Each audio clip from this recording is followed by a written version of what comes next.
bitches and bros and non-binary hoes. Hey, degenerates.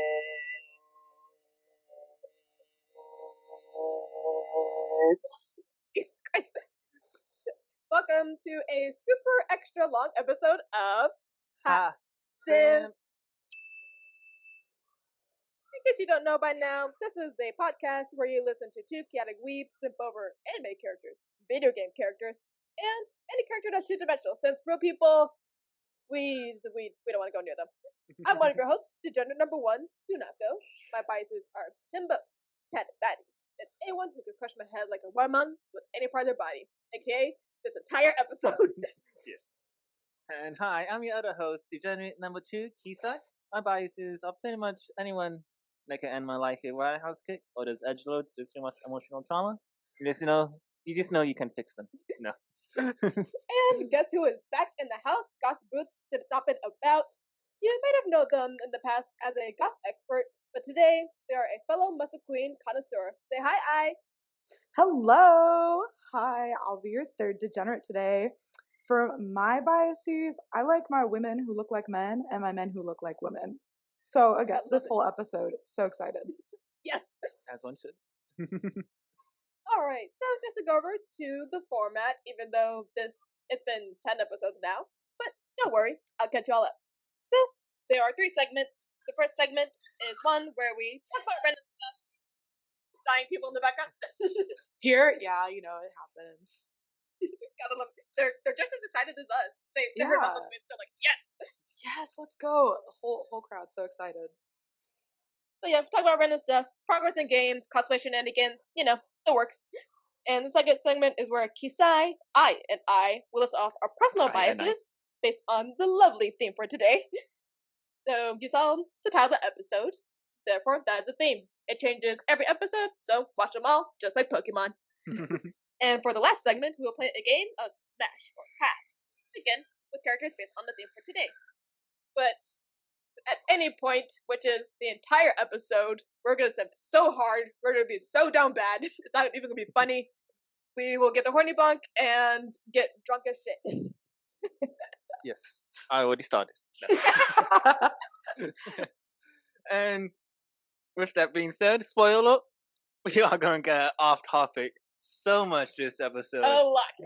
I'll let you in a little background. The podcast pretty much started from us just listing off these characters. This was kind of the origin episode, so we hope we can hate this one. But with that being said, there's gonna be a lot of simping. It's in the name, and also it's for our muscle queens. But it's all podcast, and it's in the name, so you just have to deal with the other chaos. With that being said, let us begin. So, oh my goodness, how have you been doing since we last saw you? I've certainly been doing. There's been a whole lot going on. Some good stuff, some bad stuff. That's just life. But as far as the good stuff, I am in a really fun place right now where I have a bunch of free time. So I've been spending it on my little cosplay shenanigans, on my gaming, on my little hobbies. That part is quite nice. So I don't know if we were gonna chat about games and stuff like that, but in theme with the goth episode, if any of y'all remember, I've been getting really into Blasphemous lately. Nice. And really that's about it. The new Tears of the Kingdom I'm obsessed with. That kind of also ties into my cosplay. I'm going to try to cosplay Zelda in her fun little like Zonai outfit. Yeah, so I've been getting started on that. I just bought some fabric the other day, and yeah, just that's really all I've been doing, gaming and cosplaying. I do have a life, unfortunately, so I got other stuff I got to do. But that's all the fun stuff. Yes, fair enough. I do gotta thank you for the microphone you let me have, the Wii one. I was jamming out to so many different karaoke games with 2 It's microphones. so fun. Yes, it's so important to have a Wii microphone at any given time. Also, just little fun fact about me: I'm obsessed, Queen of Guitar Hero. I will never be beat at Guitar Hero. Not one person on this earth can beat me. So I have so much like extra of that stuff. So I'm so glad y'all are using it, having fun. Nice.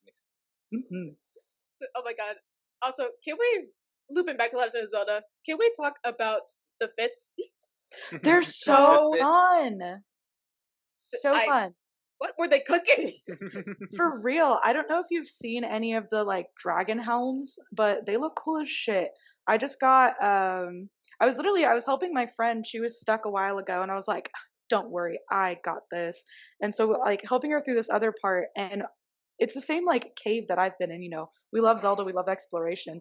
Totally didn't notice there was like yeah, like a whole other outfit in there that I literally apparently just walked right past. So I go back and I'm like, ooh, I wonder what this is. It's like the fucking coolest helmet I've ever seen. It's got like the dragon horns. It's got cool makeup. He's wearing Nice. so much makeup in this game. I love it. Slaying the absolute world. It's so funny.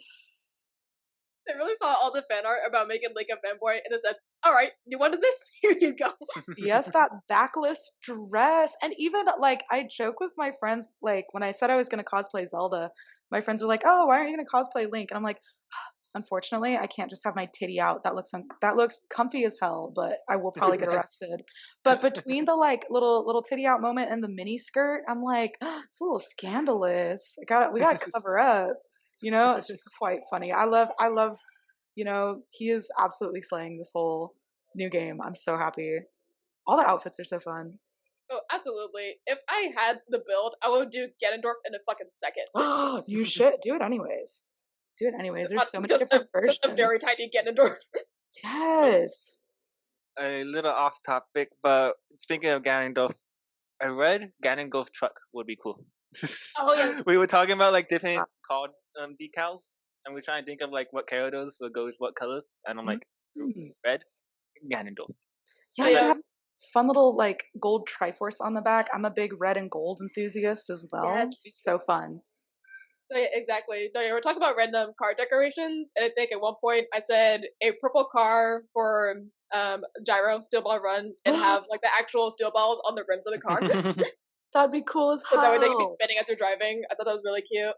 Naturally, I would have Same. the inverted Bruno car, as one should, just black car with the white dots on it, That'd be so fun. and a giant gold zipper on the hood. Honestly, I would drive that so fucking Zoom. fast. That'd be awesome. With the gold, that's a good look. That's a good look. It's oh my goodness. Okay, we went through like 3 different topics. Hold on, as one does. As you Nah. do.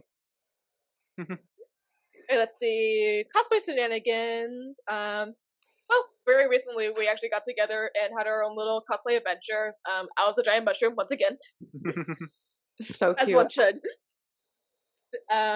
Kisai over here was a lovely garden fairy, as one should. And Mhm. cotton candy. Yes.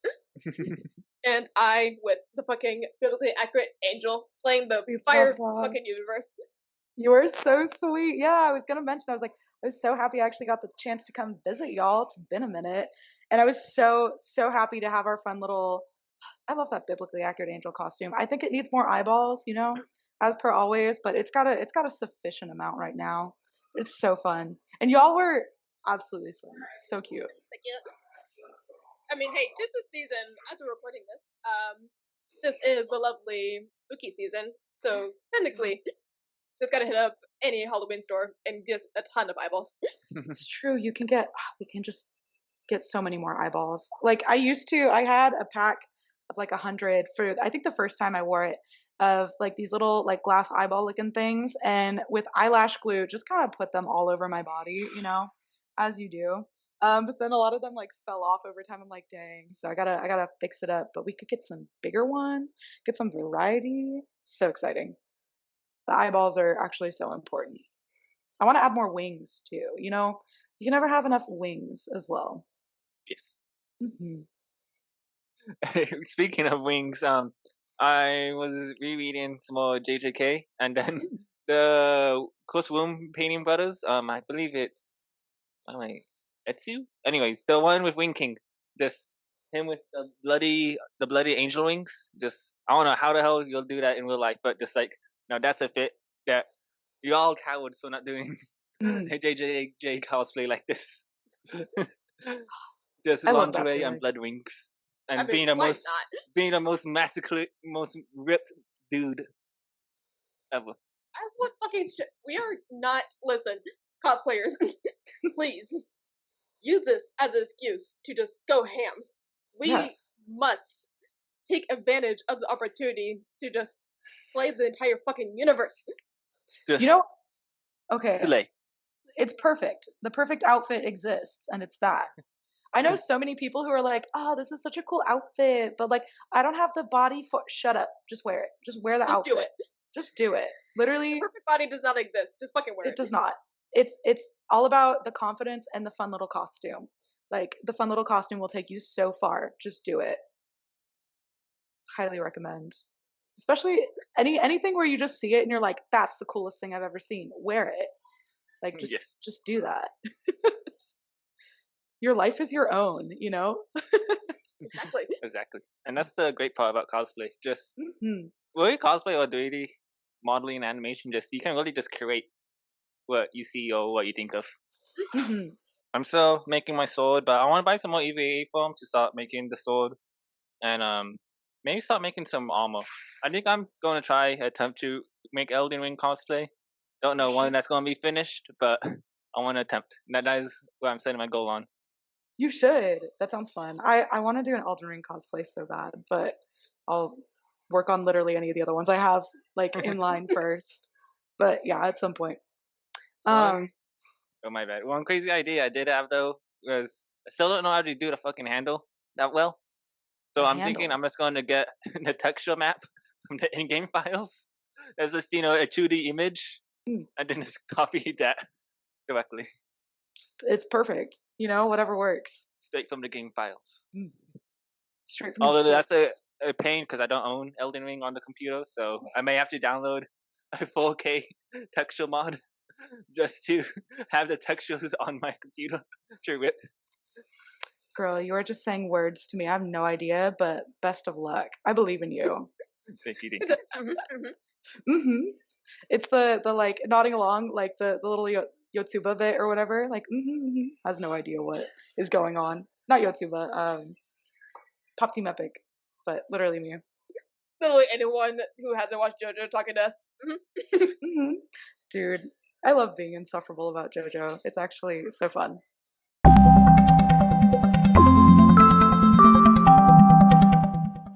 Welcome to segment number 2 of the podcast. This is our personal bias segment. Oh my goodness. Alright. Fasten your seatbelts, y'all.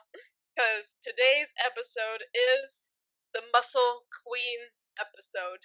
We're talking about 2D women who are absolutely swole, just jacked Yes. as shit. We're talking about crushing your head like a watermelon with their titties, their biceps, their thighs, literally just any part of their body immediately dead.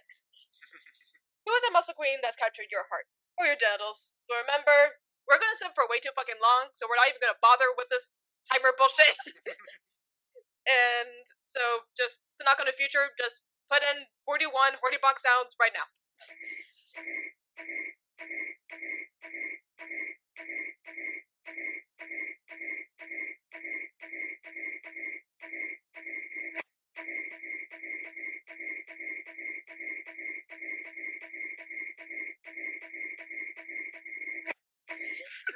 But as the fun of the game, you guys will see who simps the hardest. And so let the simping begin. So first on the list is, I believe, Yeah, let's go. of course, from The Legend of Zelda.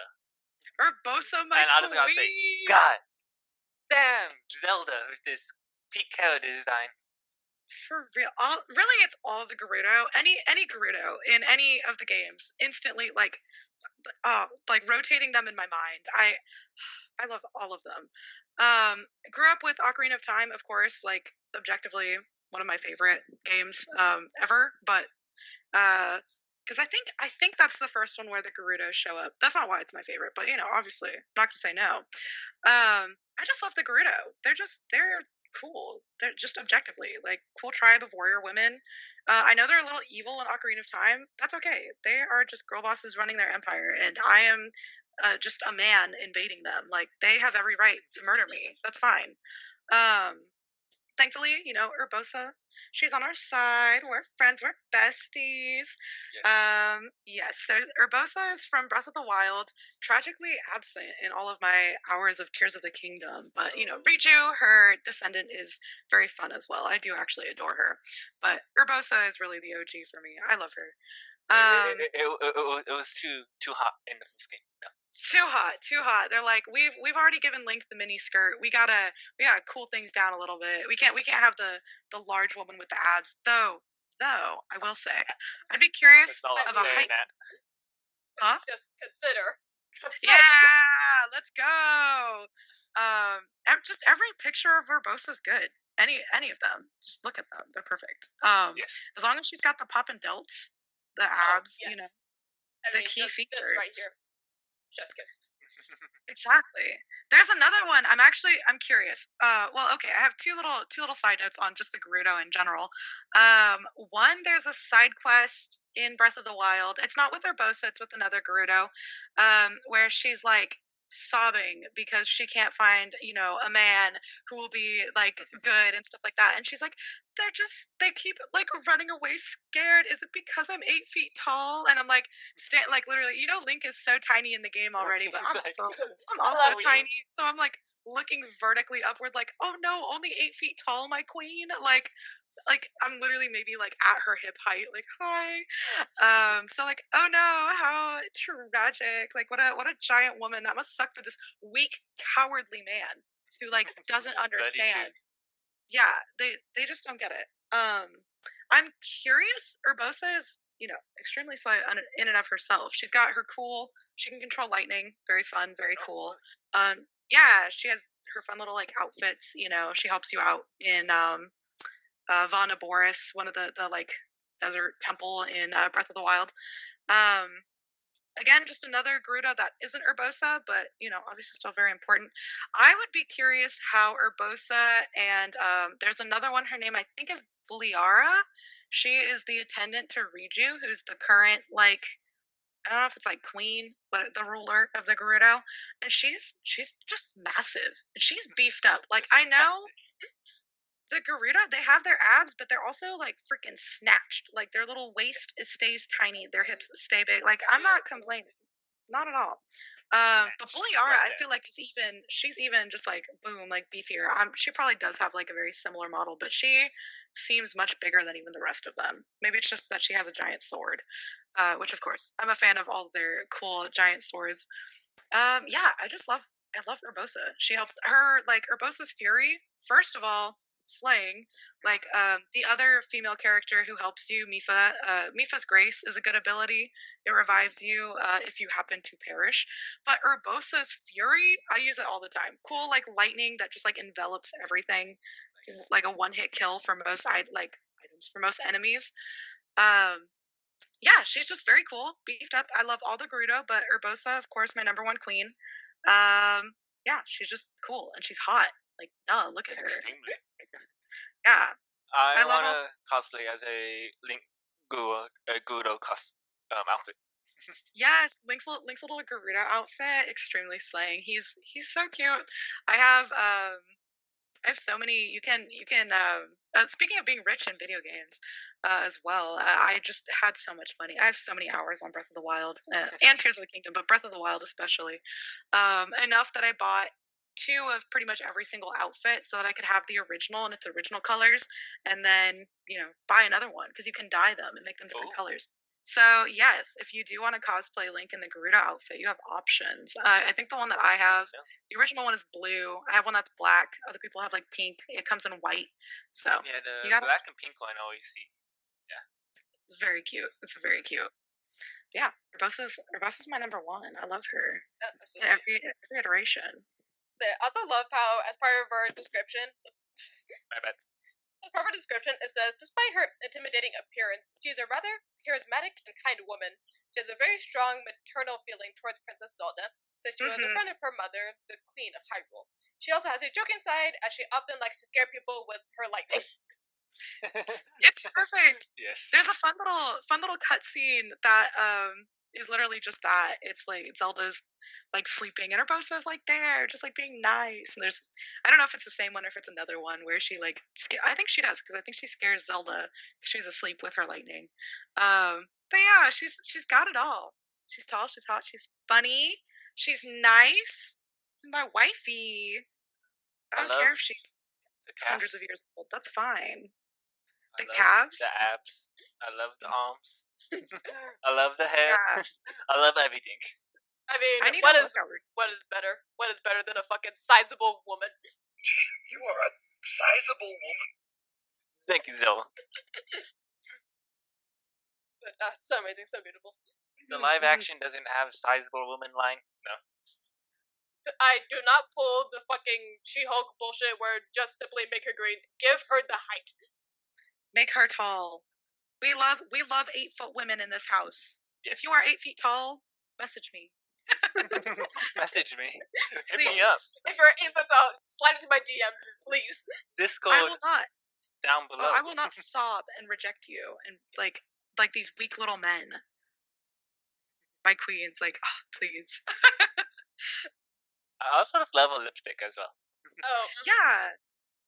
Oh, another thing that's just fun. I don't think she's wearing any of the ones that are in the game, but the Gerudo are also very known for their like jewelry. And there's a fun little jewelry shop in there. That's actually how I made like all of my money. Is that I just got so much like diamonds and sapphires and shit, and I'm like, here you go, beautiful women, please, like, look gorgeous. And they're like, here's so much money, and I'm like, yes, let's go. But the jewelry like makes you stronger. Very very slave for Urbosa. She doesn't need that. She doesn't have those like amber earrings or like the opal, like any of the ones that give you abilities. She's just that powerful, and she's looking real good doing it. Yes. Fucking slaying the world.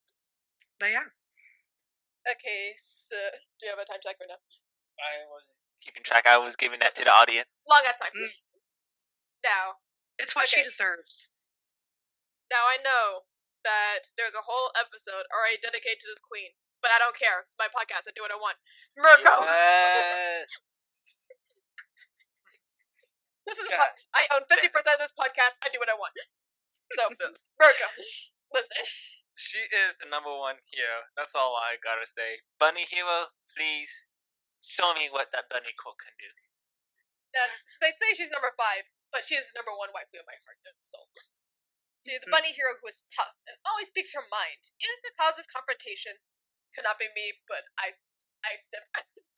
I fucking literally, it could not be me. Just imagine just being so strong, just mentally and physically, to just mouth off to anyone. God, I wish. Yes. And she proves to be very fearless and independent, freely traversing Japan while bravely facing any villain she comes across. Just the entire Mirko episode needed to be an hour long. I needed a full hour of just this queen just absolutely whooping ass. I only have one volume of My Hero Academia, and that is the Miracle It's the Mirko volume. volume. That's all you need. As one should. That's all you need. I Mhm. think it's volume 21 or 26. Just going off memory. But fucking Slime the Universe, I mean, just the entire episode where she's literally just jumping ahead of everyone, just like, okay, y'all can play over here. I'm gonna whoop some fucking ass. Excuse me. It just takes down like 3 people by herself. Jesus. Yeah, keep on doing that. But just taking down 3 people by herself, just whipping Namus left and right. Yeah, no moves. If you went back in season 1 when All Might was struggling I was saying, against when one Endeavor and no move, Allmark were just like, literally just like, fighting for their life to defeat 1, Mirko's like, 2. Done. she was fighting like 5 at once, and was like killing them all. Miyako, god fucking that. Just fucking girl boss, love to see it, love her dearly. And the fact that she is a muscle queen who is only 5'2". So important. It hits a little too close to home. That's like, the fact that I can make direct eye contact with her, my heart can't take it. Oh, huge appreciation. I do so love my 8-foot tall women, of course. But I feel like a lot of beefed up characters, like, it's part of the trope that they're going to be like gigantic. I feel like having a short queen, a short beefed up queen like that, it's a little unique. It's fun. It's funky. It's exciting. I love it. I love that she's like tiny but like fucking beefed up. It's Yeah. awesome. I love how she's just like a boundment of like the bunny hero. Like when you think of a bunny or a rabbit, like you think of just like small high energy ball of joy, and that's exactly what Miyoko is. This like this high energy ball of badassery. So honestly, the fact that she's like, I may be the bunny hero, but I'm a fucking jackal bitch. Watch what these guys can do. Just God. slaying. Damn, the Miyoko dying. I'm watching. I'm intrigued. Yeah. But just why do I keep playing the universe? Love her dearly. For more ranting, go to the Why Hair episode, episode 3. Next, oh my god, back to the sizable woman. Is this I or me? Or we both tag team in this? This is Yukisai. This is me? Okay. You can take over after I'm done. I'll appreciate from a distance. You know, go for it. Go for it. Take the stage. So, if you haven't read or watched Do, just go do it. It's worth your time. It's good. Okay, it's out there, but it's good. And to top it all off, one of like I would say main characters or like supporting characters is Noi, and goddamn, double posted bus. Now this is a sizable woman. Fucking. You are a sizable woman. With the description of being 6 foot and 10 inches tall, she was actually training to become a demon while as a child, but then switched to becoming an elite magic user working with Shin, her longtime friend.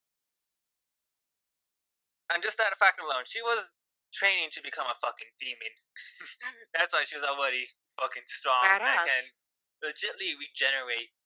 She's the main healer and regenerator of like the verse. But then she was like, nah, I'll be a magic user. I want to help Shin out. And then she just became a complete badass that just kicks everyone's fucking ass. And more on it, very confident and carefree. So carefree, as Shin mentions later on, she has stopped trying to avoid attacks because she can easily just heal herself. She doesn't even dodge, she can just heal herself instead. And Noi just enjoys fighting and often competes with her partner Shin to see who can get to the most kills. Good This for her. Noi is just a ball of joy.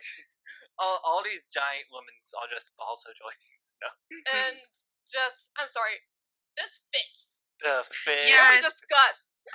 Above Comments? all else, most important, like literally altered my brain chemistry. I am a different person than whoever I was before I saw this image of her with the little crisscross. Like, she's slaying. Literally wearing, I think it's a corset made out of denim to match her denim pants. Sure, Mother. George. And she fell in the map. No.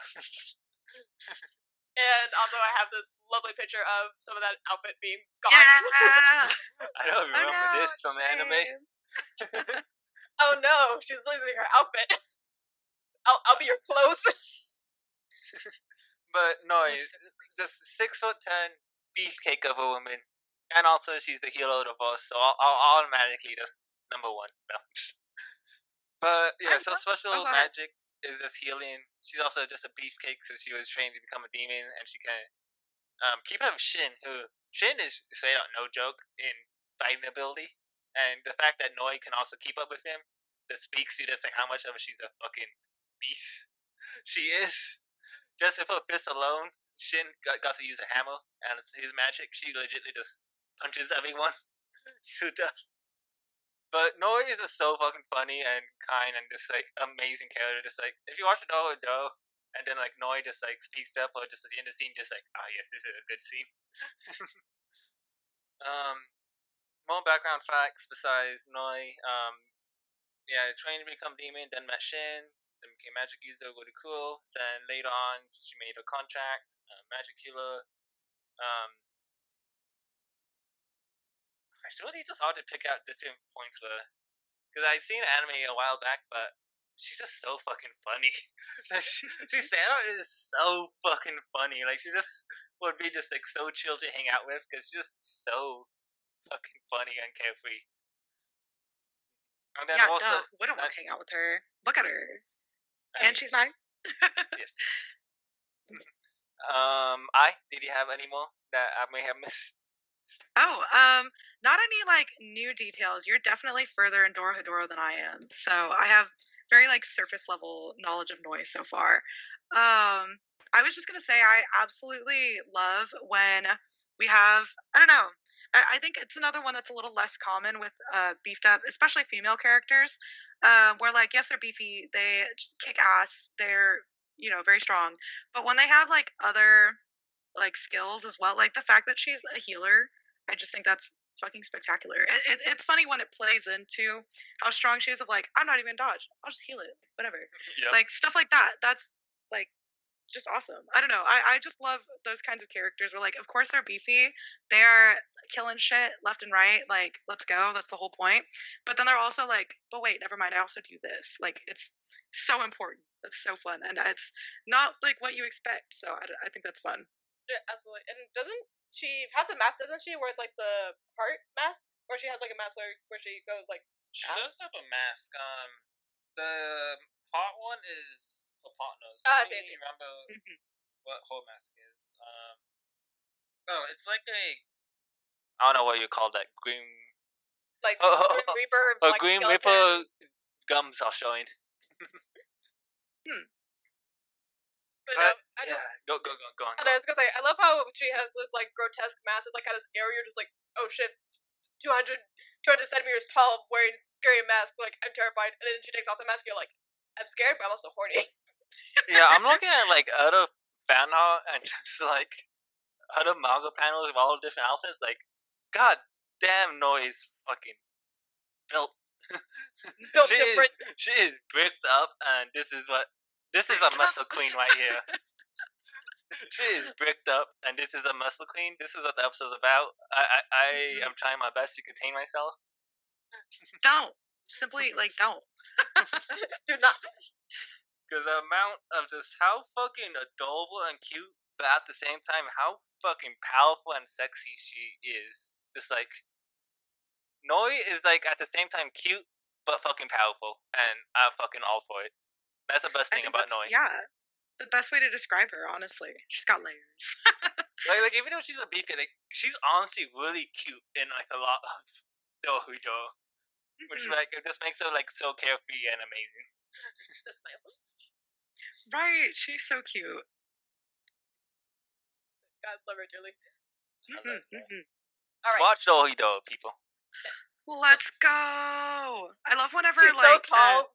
She is so tall that you can't see her face. Tall. She's not showing up. It's just her legs. I love it. You know, it's perfect. I love whenever one of my characters comes up and I'm like, wow, I love that one. It's like, yes, that's why we're here. That's what this episode's about. Wow, that is one of my characters, like the character ever.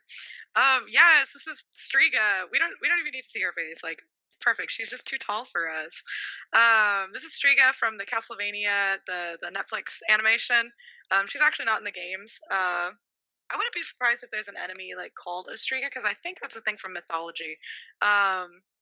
One of them. I don't know. Sorry, but in the anime, she's fucking cool as hell. She is, she's one of the 4 queens of Styria. So like her other girl bosses ruling their empire. She's gay as hell. We love it. Any scene with her and like her girlfriend together, I'm just, they're just powerful women. They're vampires. They're killing shit. They're also just so sweet. Like, they're so. She's so cool because she is obviously big, beefed up, kind of scary looking. She's got her cool like armor, her cool like giant sword, but then like she's also very sweet, and she is a tactical genius, of course. Like her specialty is like wars and stuff like that, strategy. And you kind of, I don't know. I feel like a lot of like big characters are they're just like, they're big and strong, but like no brains. We don't need them. More muscle. She does. She's good at like tactics, and she actually brings up some of the flaws in like some of the other like women's plans and like deliberation. She plays an important role. But she's also just cool as hell. Like, more importantly, she has a really cool fight scene in I think the last season, if not the second to last, but I'm pretty sure it's the last season. where she, obviously she's a vampire. I don't remember if I mentioned that.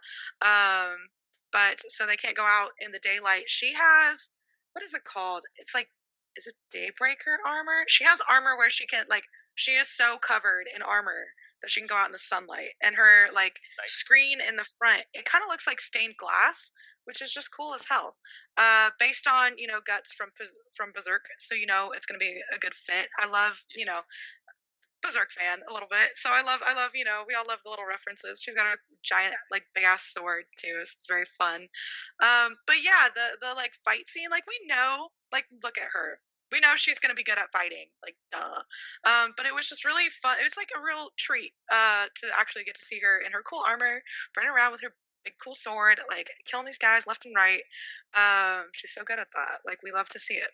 And then, again, like, she has her, like, sweeter moments with the ladies, just chilling with the girlies. Oh, to be like a 10-foot vampire swordswoman living with my girl best friends, ruling, whatever, in our big castle. Like, I want her. I want to be her. She's my everything. I love Striga. That does sound like the life. Right. Just a few gold bosses, just chilling. Yeah, me and my girlfriend, my two, like, weird little homies. Like, they wear their cute. I think Striga's outfit, I did actually really. I say did one day. I do want to cosplay Striga. My short ass being like, that's okay. I'm gonna be so cool. But her outfit is relatively plain compared to, of course, like, the other, like, queens. They're all in their fun little extravagant outfits and stuff like that. So, like, visually though, I feel like that gives her a fun, like, element. I don't know. It's plain, but it's worn. She obviously knows what she's doing. Her armor, cool as hell. Again, so important. It's literally only like one scene that she's wearing it, but it's so, like, crazy impactful just from the cool factor, which we know is my favorite, my favorite thing. But yeah, I love Striga. She's awesome. She's literally, she's big beefed up woman. She's vampire. She's gay. That's it. That's all we need. Like, that's What do you need? yeah, the perfect character doesn't exist. Just kidding, it does. It's this minor character that's literally only from the animation. But yeah, she's So awesome. much Castlevania for the plot. The plot. The fuck? For real. The You could just show me her like, her day armor, like, scene on repeat, and I'll be like, yeah, it's actually a great show with a lot of themes and plot, and it's just that scene on repeat. I'm like, yeah, it's actually phenomenal. We don't need the rest of it. It's just her. But honestly, I feel like this cosplay would be super fun just because, I mean, I am a fucking cape person through and through. Any excuse to make a fucking cape, I am down. So just to make this long ass royal blue cape, or navy blue cape, whatever blue that is, it's a cape. I want it. Sure. It's so long too. I mean, again, like, I know we mentioned she's gigantic, so that cape is, like, down past her feet as well. Like, that seems cozy as hell. Like, I know they live in, like, this, like, not ice palette, but they live in, like, a very icy area. Like, oh, you gotta stay cozy. That cape is, like, everything. I feel, with the long hair, cozy. It looks fun. Also, imagine just when you're waiting for a line at a con, just lay down, take a nap on your cape. Yeah. Just wrap up, be cozy. Be cozy. I love, completely unrelated, I love those kinds of belts as well, where it just, like, hangs down in the front and it's, Oh, like, kind of loose. It's just fun. I wore one for my biblically accurate angel. It, like, changed me. It's just fun. Like, the drama, you know. Okay. Also, I think she has, like, a crow motif. I don't remember for her, like, pauldron if that's, like, a crow, but she's got a fun, like, we love it. Little goth, little crow moment. Very cool. Or maybe it's a raven. I don't know. Okay, I just looked up the Daybreaker armor. God damn, that's fucking badass. That is what it's called. Yeah, it's so cool, and it's such a fun scene. Those look like it's so straight out like fun. guts from Berserk with the stained glass. Oh, that's sick. The stained glass, like, front, really, again, it altered my brain chemistry with the matching sword too. Like, it's so cool. And then, like, even she takes off the mask and she's still fucking hot. Like, it's amazing. The power! The power! The It power! looks like Bald from Elden Ring. It's like the same crow wolf armor. Looks like who? From Elden Ring, the wolf guy. What's his name? Oh, Bald? Blythe. Yeah, Blythe. Yeah. Bald, Blythe. Yeah. They do look kind of similar. That's kind of fun. I love Blythe. I think because she's got the hair too. Like it just looks like a mane. It's so cool. Yeah, it's definitely like the crow or like wolf aesthetic, like definitely from like Blood Bowl and like Berserk. And it's really fun. I feel like, people think of vampires, you think like bat, but I feel like in Castlevania a lot of times too they do have like a wolf as well. I don't know. I think the vampires can turn into wolves. Alucard can. But I don't know if that's an Alucard thing or if that's like a vampire thing in Castlevania. It's been a minute. But just exploring like other cool like spooky animals. Like the crow motif looks so good on her. It just looks so cool. And it serves a function like a stained glass like front, and I'm not saying it's stained glass, but I mean it looks like it. Front is cool, but then also yeah, you gotta like the crow, the beak gives it shade so she's not in sunlight, and then the stained glass she can still see but is not in direct sunlight, so she can go out in the day. That's cool. I don't know any other vampires that like go out in the day in Castlevania, at least in the animation. So it's just a really cool, like, fun ability. She's like so powerful. I mean, like, of course she looks powerful, but then like she is, like it's fun. Yes. Fucking Mhm. love to see it. I'm gonna have to finish watching Castlevania. I I clicked on this clip and like I need to catch up to season 4 already. just do it. It's so good. It's like one of my favorites for like you already know. I'm like at your house, like watch it now. Like it's Now. so good. God, Just watch it. Watch it. It's cool. I promise. I have excellent taste. No, it is really cool. Never I love lead you season 1. astray. Season 1 is fun. Alucard is there. My number one baby girl. Okay, so disclaimer: have I watched Danganronpa? No, but I watched my sibling play the game, and that's all I needed. And I watched one episode, and it was an episode with her in it, so that's all I need. But Yeah, all you need. Sakura Ogami from Danganronpa Trigger Happy Havoc, the ultimate martial artist, was the only daughter born into a clan in her generation. And so was compelled to become even stronger than her male family members in order to prove her worth. Explain the universe. Any excuse to be stronger than fucking man things? Yes, please. Yes. As one fucking should. Mhm. So gorgeous, so amazing. The scars add so much character. I do not care what anyone says. If you have scars, you're immediately cooler. Yes. Mhm. But the fucking in her icy blue eyes in contraction like the long white hair, slaying the universe. And I just love how she has a school. She has like the super tough periods, but she has like the typical like schoolgirl uniform. I don't know why it's so funny to me. Mhm. It's perfect. It's really funny. I also love even the name Sakura. Like I know it's not an uncommon name, especially in anime, but usually Sakura, like a character named Sakura, like it's the flower. They're very pretty. They're demure, They're and she's just like delicate and hi. dainty. Yeah. Yeah, she's just like hi, Sakura. Also gigantic. Like I love that. I love it so much. No, that little makes it better. Just like, oh, Sakura, I imagine this delicate, petite little woman. And she's just like, what's good? Good. Mhm. But just punch me in the face, please. Destroy me. But yeah, super lover. Yeah. I do want to get into the anime just so I can see more of her. But yeah, super super cute, super amazing. Next. Oh my goodness. Oh my Now, goodness. this is a fucking. You are a sizable woman. Yes. So we have Druid from Records of Ragnarok. Just doing a quick search of her height real quick.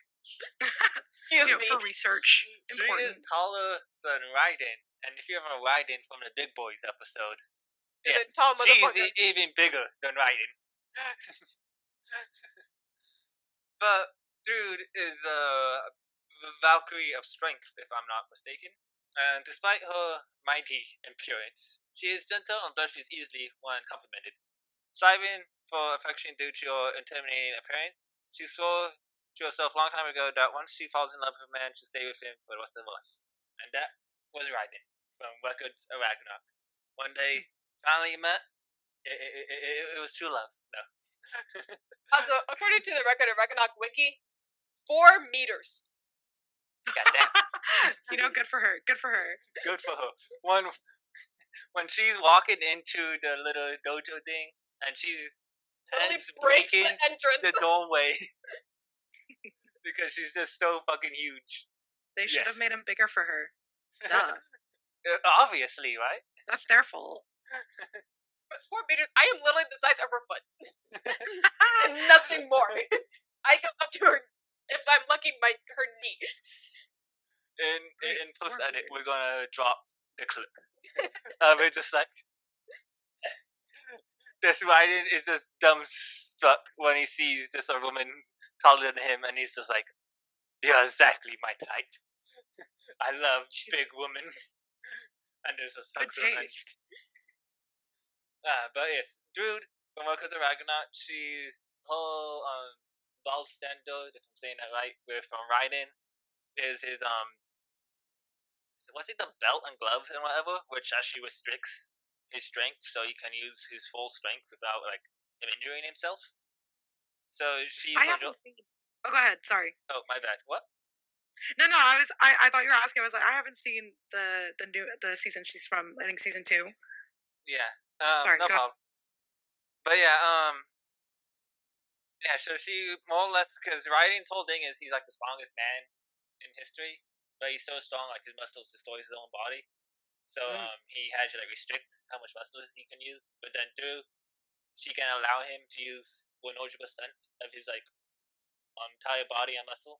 So like when they're finally able to go overdrive, they're like, yes, the time has come. Let's become one, and we are gonna kick some ass, you know.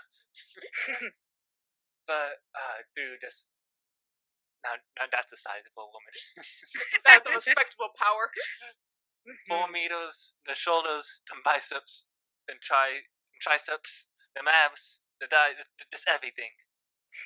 Everything is flawless on her. And I'll just to stress on the point that she's 4 meters. Raiden, who was on our Big Boys episode, was like only went up to like her chest level. He got like a face full of that, and he was like already like 7 feet tall. So just Drew being just outsizing him already. Just yes, size of a woman. Please, dude, you're the one for me. Just as a fucking mountain. Just slaying. Watch Workers of Ragnarok with Raiden's fight. It may not be the most entertaining thing, but goddamn, dude and Raiden's relationship. Goddamn. Should have been me. It should have been me. Yeah.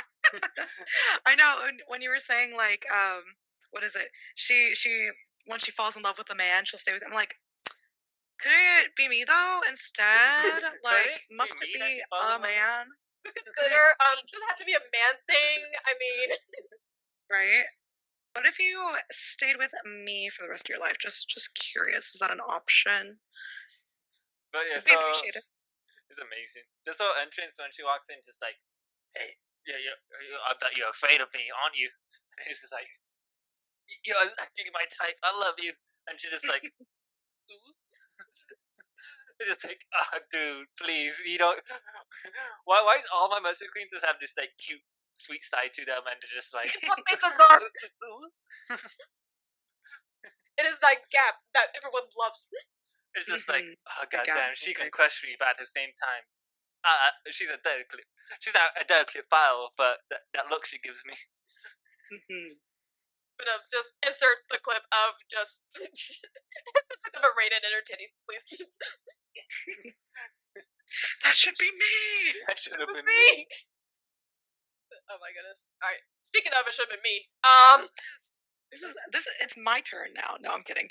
Yeah, I love Zarya. I have a Zarya Ida bag actually, and let's go. Yeah, it's actually I think it was my first one. My first one. It was supposed to be Muscle Queens in general, but it was around when Overwatch came out, and I was like, "Who's this one?" Like, grabs her. I had pink hair at the time too, so I was like, oh, "She's just like me for real." I say, my short ass, like this giant Muscle Queen with pink hair. Oh my god, she's just like me. But yeah, I do so love Zarya. Let's see. It's the kind of thing where I see her, I'm like, I have to know everything about this character. I'm like on the wiki, like give me the lore. I need to know, like, wow, cool tattoo, like stuff like that. So I got a little obsessed. I have my Ida bag. I used to bring it to conventions, and I think my favorite thing about all of it is that I've actually never played Overwatch. I have no interest in playing Overwatch. The game itself, sure, I'm glad a lot of people like it. I don't really like shooters. I'm not going to play it ever, but I will admire Zarya. And I love when I have my bag, I have all my little merch, like I get all my little, stickers, charms, all that stuff, my little patches, and bring it around. Everyone's like, "Wow, you're a Zarya main?" Like I don't play Overwatch. I don't know if that's impressive, but people made it sound impressive. I don't know. It's like, wow, that's so cool. And I'm like, yeah, I love Zarya. I love Overwatch. Yep, I've played that one, and I'm actually I'm a big fan. yeah, I'm so good at it actually. Duh, that's why I'm such a fan. It's my years of skill, like has not played the game, But yeah, also kind of in the note earlier when I was saying like I love big beefed up female characters that also have something else going for them. I do so love her just raw strength, big gun. Yeah, that's cool. But I love she's a physicist. I think right, like she is like brilliant. I don't know, like that's just really cool. I love when they're also very smart and like do very cool important things. I yeah, I just think she's neat. Literally, like holding her in my hand, I just think she's neat. Yes. Have not played Overwatch. Will not play Overwatch. Head over heels in love with Zarya. Like she is phenomenal. That's like when I like beefed up characters. I mean, of course, I love. I feel a lot of them are like not beefed up enough, like more. Like you can give a female character pop and delts. I do appreciate it every time. I love good deltoids. We love to see it. Yes. But when they're like all of it, she's got the biceps. She's got I don't know. I actually do kind of appreciate that. Like you can't see if she has abs, but you can tell. You can tell. Like You look can at her. imagine. Yeah, and even if it's not like perfect six pack. I don't know. I also do so value just like the strength where like you can't like they're big but you can't like it's not just showing off muscles for like the sake of it. I don't know. I like that you can tell Oh, bodybuilding. Yeah, exactly. Like real like bodybuilder strength. I don't know. And I'm just I don't know, just saying all that. But I just think she's neat. I just think she's cool. I just think she's hot. I love Zarya. The common pull theme gun. of this episode. I think she's cool. I think she's hot. I think she's neat.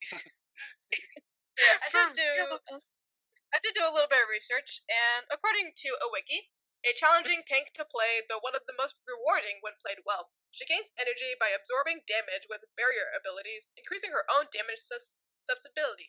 I can't read. Substantially. Substantially. Just words. At maximum energy, she is a monstrous threat to the enemy team, tearing them apart in seconds with her powerful gun. Ultimate holds an entire team in one spot, so your team can just wreck their shit in. Good for her. Nice. And this fucking, I can't tell if this is mod or not, but this goth iteration, I think it's a different skin. I think Yeah, you I can, know Overwatch has different skins, so this might be like some weird goth. it might. skin. Yeah, I thought about cosplaying that for a hot second because I was like, "Ah, my woman and she's goth now. Let's go. Yeah, let's go. It just looks like a fun little outfit too. Like it's all black, very cool. Yeah, Like, I think it's official. I'm not 100% sure though. Again, I do not play Overwatch. oh, perfectly valid. I literally said for Sombra in the Purple Hair episode without playing Overwatch, so perfectly fine. none of us has played Overwatch before. I can admire. Do you think we play friends who- online games? Yeah, I'll play Competitive little video games by multiplayer shooter myself. games? I Right? play cheaper than therapy games, so Mhm. but slightly I universe. can admire. Yeah, I think she's neat. Speaking of neat, Neat. did I talk about her before? Yes. Am I gonna do it again? Yes. Mikasa Ackerman from Attack on Titan. Yes. Okay, specifically from the later seasons, even though I only watched a hot minute of season 4.2, or whatever the fuck they're calling it, it is just, she is so fucking cool. She's so fucking cool. The fact, that, Common theme of this episode. the fact that she's like, the fact that Eren is supposed to be like the protagonist of the show, and they're just like, yeah. Anyways, Mikasa, you're in charge because you're just that cool. Slay the universe. I love it when a side character becomes like the main character. It's what she fucking deserves. And I love how she's on the stoic and level-headed side, but she's also rarely seen to lose her cool or be at loss of what to do. But no matter how bleak the situation seems to be, her will is remarkably strong, demonstrated when she managed to remain so outwardly calm when Eren was presumed dead. Spoiler, I guess. Considered the best soldier amongst the 104th Training Corps. That's Queen. I salute to her and her only. The scout. But super cool. And to anyone that's like, oh, she's too butch now. She's too butch. No such Says thing exists. no one. And Oh no, what a problem. Oh, she's too cool. Be Too double masculine. strong. Like, Oh no, I'm devastated. whatever. Get over yourself. Learn to appreciate a good butch. It's what she fucking deserves. It is that makes her even better. The fact that she is a jacked butch woman, please kill me. just the whole time, Mika says the simping for Eren. I'm just like, should have been me. Should have been me. Why are you chasing after that man thing when I'm right here? I got the same exact hairstyle as him. I can be Eren. I could beat Eren if you want me to. But no, Mika is so badass. Just her intro when she's invading the mainland of Mali, and then she comes to Eren's rescue with the fucking thunder strikes or the thunder missiles, and she's just doing like nice badass backflip with the explosion in the background, and just like, goddamn. what was kind of described the things she was making me feel.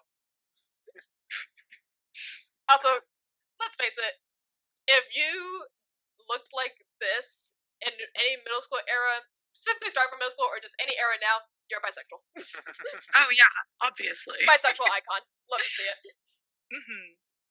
But yeah, super amazing. I talked about her a little bit more on Black Hair episode, so listen to that. But Queen, slay me. Yes. Oh my goodness. Okay. Wow. Have you seen Cyberpunk Adrenaline yet? I have not. You should I watch might it. now, though. You should watch it. I'm suddenly interested now. Yeah. I'll say, sadly, this queen is not in the show for long enough. Never mind. I've lost interest. I'm sorry. But Doyo from Cyberpunk Edgerunners, a veteran Edgerunner and Maine's right hand,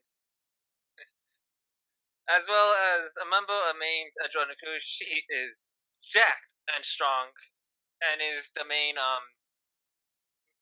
front fighter, melee fighter. Despite her tough exterior, Doyo does have a soft side that she only shows to people that she trusts, primarily just to Maine, that is a boyfriend, and a little bit to our main character. This is David. Wow, I really haven't seen this show in forever. But goddamn, Doyo, just the first time you see this beefcake of a woman, she's probably like the biggest thing on the screen. As she should be. As is her right.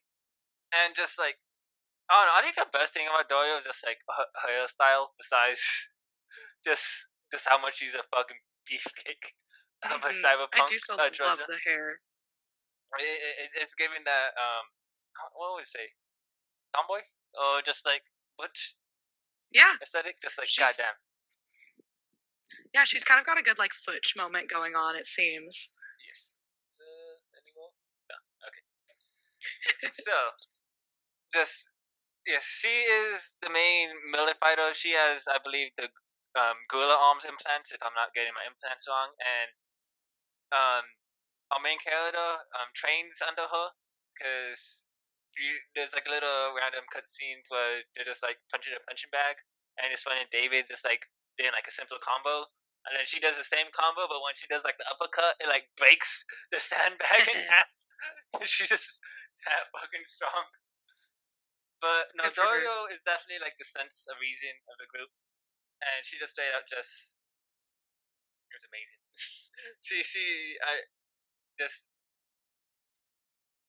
The first half of Adrena she's like all in it, and then the second half of Adrena is like mostly just all David. But that first half, when it's just all them and the crew together, just like any Dorio moment is just fucking amazing and awesome. Another scene to simple, they were doing like a little scheme in like the fighting arena, and they were all fighting, and then funny enough, um, I think it was maybe Dorio's fan or sister was also in the ring, but she was being coached by Dorio, and at the very end, they did a very sneaky move of like a super deadly uppercut to win in the match, and just like, yes, just Dorio, please hit me with that uppercut. No. But just watch Cyberpunk Entourages, at least like the first half of the series, just for Dorio and the crew, because that crew is just amazing, and Dorio is the one that holds it all together. She's goddamn, just look at her. Yeah. Just look at her. Just look at her. Like a material. I was like continuing the theme of built women with a soft side. Oh yeah, built women with a So soft side. important. I think I'm seeing a trend here now. Trying to learn It's a good one. that fucking back. And in the main thing, she wears like a blazer with like no undershirt, so she just like all muscle is just like showing. Like the blazer's like not even like buttoned up. It's just like everything is showing. Just like goddamn, this is a beefcake right here. And her arm is like boom. Goddamn. Doing the rest of us such a great service. A great service for the she's of the days. Doria's a fucking beefcake, and I fucking love her. She's not in the show enough. Just watch the post half of Cyberpunk, and you'll be satisfied now. Although it is a singly sad show, so actually, just watch all of it. Just watch all of it. Go through the emotional trauma. You'll come It'll be back worth to it. better posting after it. But yes, one last simple for Doria. I love her. Just lovely. What else needs to be said? She's perfect. Okay. Um, I am greatly upset that I cannot find a single pic of her that displays the muscles, but I think Yeah, she's in but you full know they're uniform there. all the time. That's why. Good for her. You know, She she doesn't need to be flaunting it about. We just know. We just know she's powerful. We've seen the family she comes from. We know she got the Yes. genetics. She's got it. And We know she got it. The Snow Queen herself. I take you away. of course, Olivia Armstrong from Full Metal Alchemist, my beloved. I'm like, oh wow, I just think she's neat. Kind of in the opposite of we've been like, we love these big beefy women, and they're just nice, and they're actually just like kind. No, I love a mean woman, of course, with swords. Love She's one that perfect. can take charge. Yeah, we have like it's a duality. You know, you can. They're both good. Like I don't know, they're perfect. I love Yes. her. She knows what she wants. She gets it. She's strong. She's got cool swords. I don't know. There's literally like she's got so much going for her. For the fact that she's a relatively minor character, she's not only in like what like 1 or 2 arcs She's mainly. only in like the later quarter Yeah, she's of only- like Fullmetal Alchemist. The first half, not even mentioned. Saving the best for last. Yeah, no, she's not in it that much. But I mean, she's so cool. She's so memorable.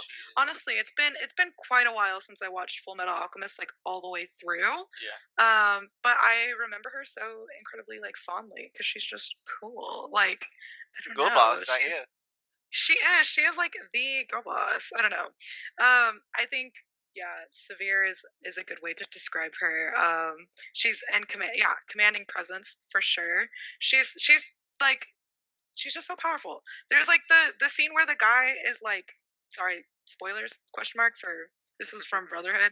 There's a guy being a little bitch to her, and she just fucking kills him and buries him there. Like, Yes. damn, good for Fucking- her. That's some respectable power right there. Exactly. Oh my gosh, yeah, I adore her. I just love a woman who knows what she wants, and she's powerful, and she just fucking gets it. Yeah, even though she's not in it that much, love her. Yeah, she should just be in charge like of everything now. That's my ultimate, Oh, my yes, fan please. ending of Yes. Full Metal Alchemist. But yeah, I love- just love the fact how like how the first half of you get used on journey with Alex Louis Armstrong, and then you Mhm. finally meet his sister that just puts him in his place. Just like I beating think a man, and then he gets just put in his place by his older sister. Just like, yes, this is a respectable woman right here. they have such a fun dynamic because yeah, her brother is such like a fun and funky. Like of course he's big old man. I love the little goofs of like his alchemy having his face on it. It's so funny. You're like, he's so funny. He's so charming. I can't wait to meet his funny and charming sister. And she's like, no, bitch, like get down, like whatever. Serious She's commando. she is so. Like I'm swooning. Like wow, good for her. It's such a fun dynamic to have them be like such opposing opposites. And I love that she just like gets shit done. They're both obviously very powerful. And I do so love like characters like her brother, like Armstrong. But it's like it's so fun to I don't know be able to explore all the different kinds of like cool, powerful characters. And I think she's a very, very like entertaining, powerful like girl boss of a character. I love her. Yeah, just the fact that she's like the Snow Queen, like the commando of the Briggs holdout, where she's legitimately fighting against like a entire country that's like twice the size, like on the daily, and she's like, no, Briggs never fall. Briggs, we all the soldiers, we get shit done. And then this, I think it's opening or ending, I can't quite remember, but it's just her surrounded by all the troops, and she's just like sitting on the chair with the sword just crossed on. If you remember that, it's that one. So, of course, That one of picture course with just I her sitting across on with her swords, and just like, damn, this is a respectable woman right here. absolutely. Respect is like so high for her, of course. But yes, fucking slaying the universe. I can only imagine. I'm just gonna assume that the size of her pants is the size of her leg. That's all I need. Beefed up, yeah. Yes. Okay, listen. I can explain. Shiva, yes. Now, you might be thinking, really? This one? The one with the 4 arms? All the more to crush me with. The fuck you complaining about? But yes, this is Shiva from Mortal Kombat 11 specifically. I do very much enjoy her Mortal Kombat 9 design, but I'm pulling the 11 one just because the fucking mohawk with the horns on the side, power move. I want it It's a good so badly. look. But she belongs to the Shokan, and I can speak, an ancient race of mighty 4-armed, half-human, half-dragon beings from Outworld. Yes. Yes. As all with Shokan, she possesses a tall, muscular build, 4 arms, reptilian eyes, and dragon scales. Yes, please. Served as a personal bodyguard of Queen Sindel during Shao Kahn's failed invasion of Earthrealm, and later became Queen of the Shao Kahn after the death of Goro's father. Considered a neutral character. Yes, please. Oh, Mortal Kombat 11 design, like, Who was cooking? like I wasn't never really a simp for all your designs. Like, yes, beef woman, I could get behind and everything, but like, why does a Mortal Kombat 11 design like this look? What's the word I'm looking for? Jacked, beautiful. I guess Perfect, beautiful, amazing. normal, amazing. Like, I don't know, the older Mortal Kombat designs, like she straight out just look like Outworld demon, random character. No, But this totally. one, she actually looks like Ash. I don't know what I'm trying to say here, but she actually looks real. No, yeah, I get it. Because in Mortal Kombat 9, like, I'll put it up right here in the YouTube video, but the fact that they just put a normal human with 4 arms and, like, didn't really do anything else with it, it's, like, lazy. Boo. Especially hearing that she's half dragon, it's like, why is she normal looking? She's a normal looking woman with 4 arms and just abs, which, the abs, thank you. But, give us the dragon. So, for her to have the dragon in this design, I'm so happy. I want that armor so badly. I want the armor. I love how every single arm is decorated with bracelets. Like, I don't think other games will have that detail where they're like, oh yes, every single arm gets, like, different bracelets. Like, super cute. Love it. And yeah, the fact that literally your introduction of her, you're like asking for her alliance, and she's just on her throne, just like, what do I gain from like aligning with you? I'm just like, my heart and my soul. Yes. It's like, you get my heart.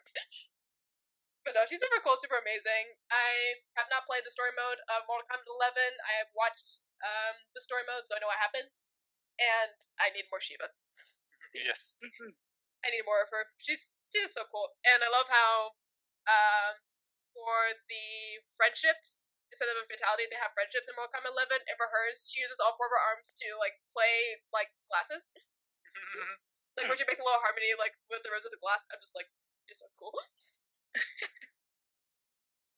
But Good for her.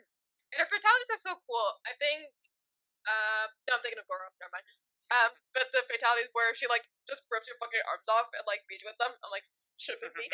Should have been me. Volunteer. But okay, cool. I love her design and the fact that she has like actual claws slaying the universe. The claws, the bracelets, all fucking armor, the spikes on the head, the fucking mohawk, the earrings, just goddamn slaying the world. And then the fact that she can just like rip in your half, please. Yes, please. Please do that too. Volunteer. I got my back's kind of stiff. You know, can you just like hold my arm? Hold my leg? Oh, she would be so good at being a chiropractor. Yes, Can please. you just crack my back, please? Oh yeah, okay, so I had to include this little picture because it's another My Hero Academia character, but this fucking fan art by Eugene, super adorable, love it. Anyways, continue. No doubt, that was also a pretty good picture. But yes, the #1 hero of America, Stars and Stripes, or Caitlin Bate. She has the powerful quirk called New Order, which allows her to alter reality by touching something, calling it its name, and then giving it a property.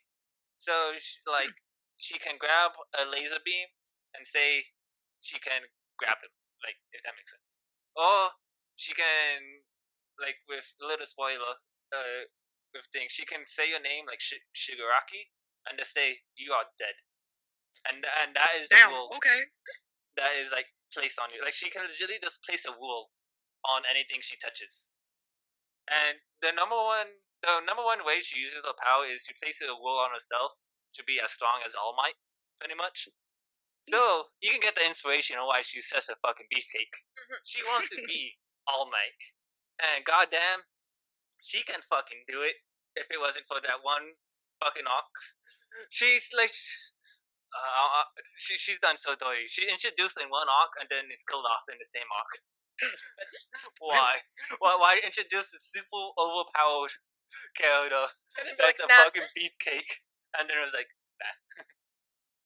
But I guess I won't get too much of the spoilers. But yes, she earned a reputation of her incredible, powerful quirk and combat paralysis. Eventually rose to become the highest ranking hero in America, because her inspiration is to be just like the American All Might. She's also part of, I believe, the Air Force. So this picture is she actually standing on top of a fighter jet. Oh, cool. She just casually just like rides fighter jets to where she needs to go. Sure. But big spoiler warning right here. If you're looking forward to the new season of My Hero Academia, this is, I'm pretty sure, where it's going to pick up from. So you're being warned right here. She pretty much fights Shigaraki in this whole arc and little scene, and goddamn, that fight is so fucking amazing, and I'm going to give it as best glory that I can. So first off, we start off with Shigaraki being able already coming off from the last season where he destroyed Hero Society, beat pretty much every single hero, and now he's going against America's #1 hero. So you already know it's going to be a high effort fight. And then they finally meet. Shigaraki tries to place his tricks on her, and then Stardust Stripes is like, "You are dead. You can't breathe. Your heart stops." And then Shigaraki's like, "I'm actually gonna die here. Oh no!" She just say how fucking overpowered. And then Shigaraki gets the stupidest plot armor ever, where he actually can revive himself because Shigaraki is not Shigaraki. All for one is Shigaraki. That makes no fucking sense. But that's the reason why her power doesn't work on Shigaraki, because she doesn't know his actual name. It's really dumb. But after we go over that dumb ass folder, she's like, okay, if nothing's gonna work on him, I'm just gonna fucking blow him the fuck up.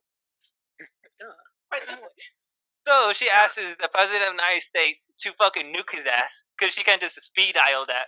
She can just fucking speed dial a fucking nuke on you. And then before How that, many? what I was mentioning before, she legitimately grabs lasers and the clouds themselves, and she creates a cloud avatar of herself that's like bigger than the skyscrapers, and she's just wailing on Shigaraki, and Shigaraki's like, "I'm actually going to die here."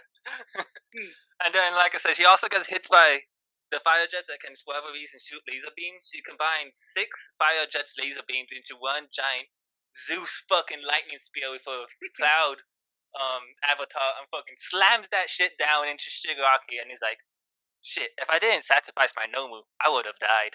And then his ass gets nuked, and then for whatever reason, he survives a nuke.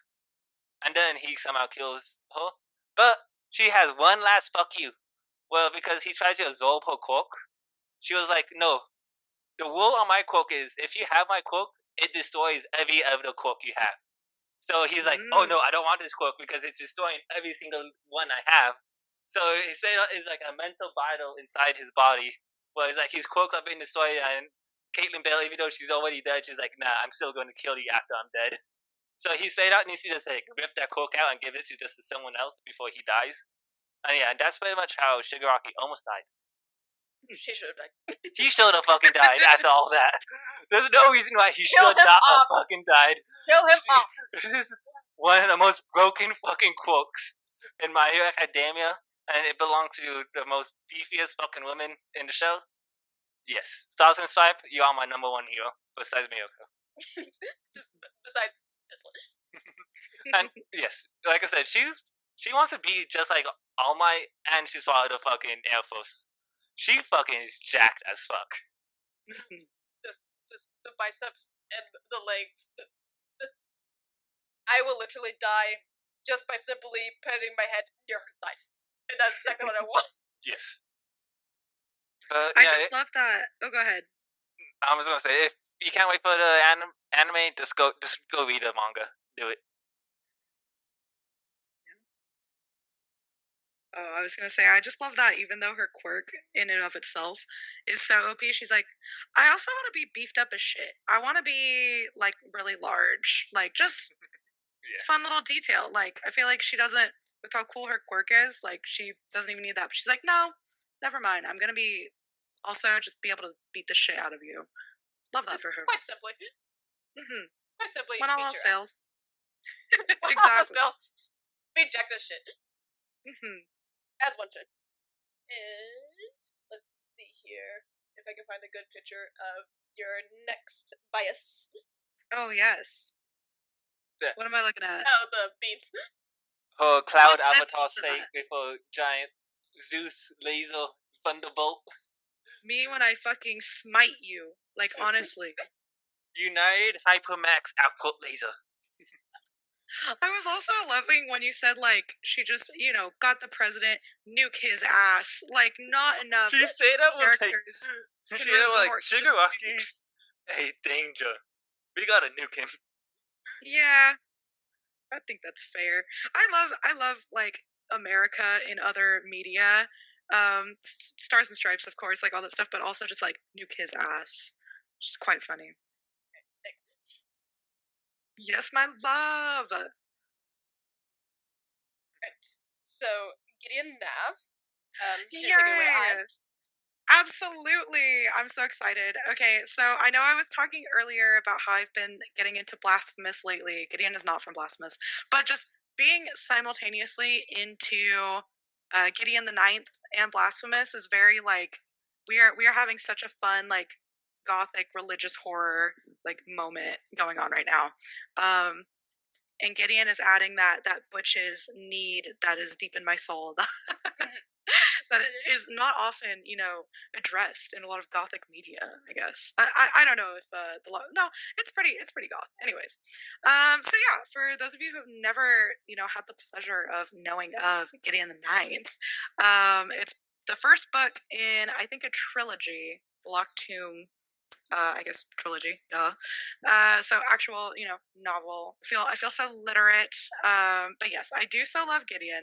She's very cool. Obviously, she's the protagonist of the first one, and it's such an interesting like dynamic. I mean this in the nicest way ever, where it feels almost like fanficky of like you have your she's not a princess, but she's a necromancer. But like, you have your high regal authority figure and her trusted, sword boy, kind of moment. Except her trusted sword boy.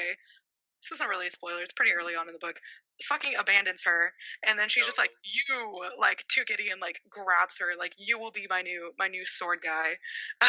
So fun situation. Gideon loves swords. She's very I don't want to say impulsive because she does actually contemplate occasionally, but very, I'll say, like, passionate in a way of like, I'm gonna go fight it. Like something like, yeah, I love fighting. Let's go. And like 100% that's what she's doing. Maybe headstrong is a better word. But it's such a fun, like, book so far because I'm just absolutely enamored with Gideon. Like I just think she's neat. She's from the ninth house of, I think there's nine. Yeah, nine houses. Duh. And they're kind of known as like cultists, if that makes sense. The planet they're from is very dark. They've got their big, like, prison. It's very hellish. There's skeletons everywhere. Obviously, they're necromancers. Literally, the description of the book is like lesbian necromancers exploring a gothic castle in space. It's something like that, and you're like, Nice. we've created the perfect media. So yes, she does get to meet people from the other houses, and they are like looking at her and then her necromancer and being like, who are these goth freaks? Why are they covered in bones? What is it? Like, she paints her face to have like cool skull makeup, of course, very cool. She also wears sunglasses, which is just so extremely charming.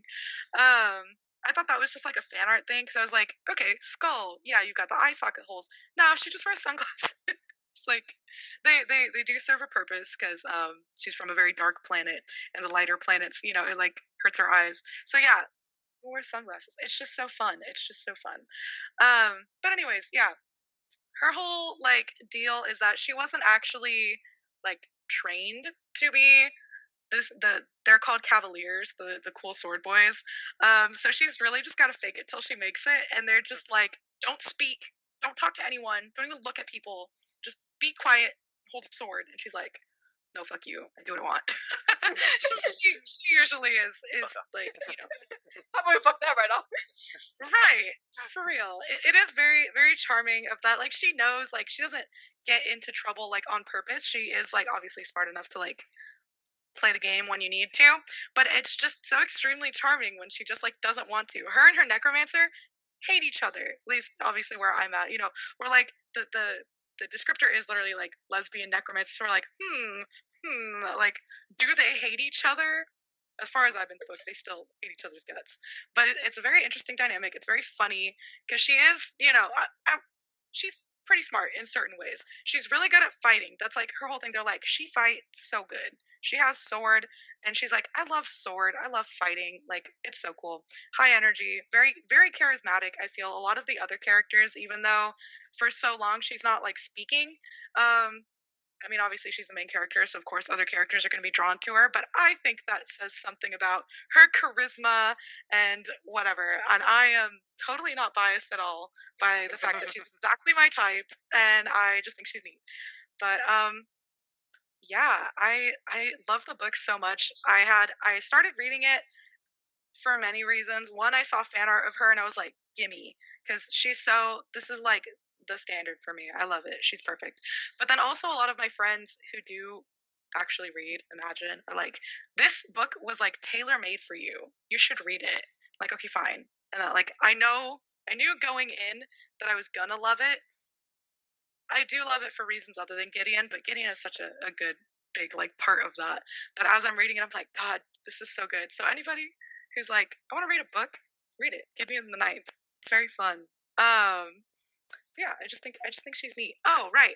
From the cover art, you can't really tell, as like, she doesn't look as beefy, but then at some point they go into talking about her like workout schedule. She's got like a One Punch Man ass, like, let me just do my like 200 push-ups. Let me do like this, that, the other thing. Like she's like, oh, my arms got sore after only doing like so many push-ups today. I'm like, oh my god, woman. She's like, I just gotta keep going. Okay, wow. I don't know.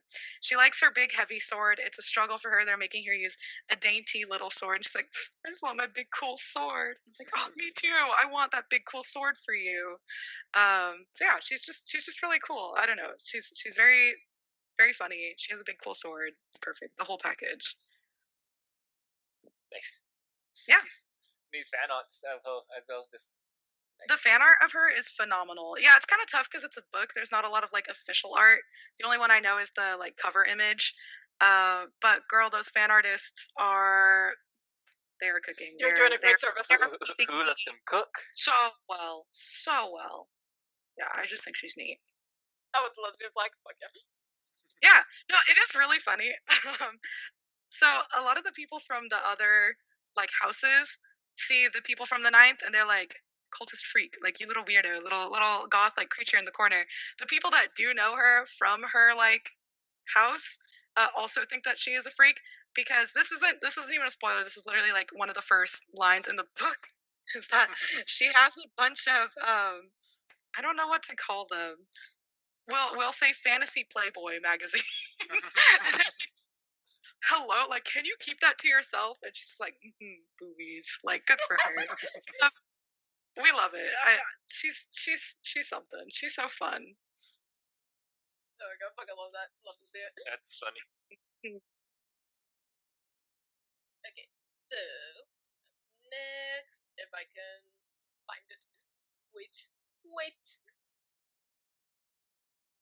Okay. Pretty much one of the main reasons why I started this entire episode. Fucking vomit from German Gun.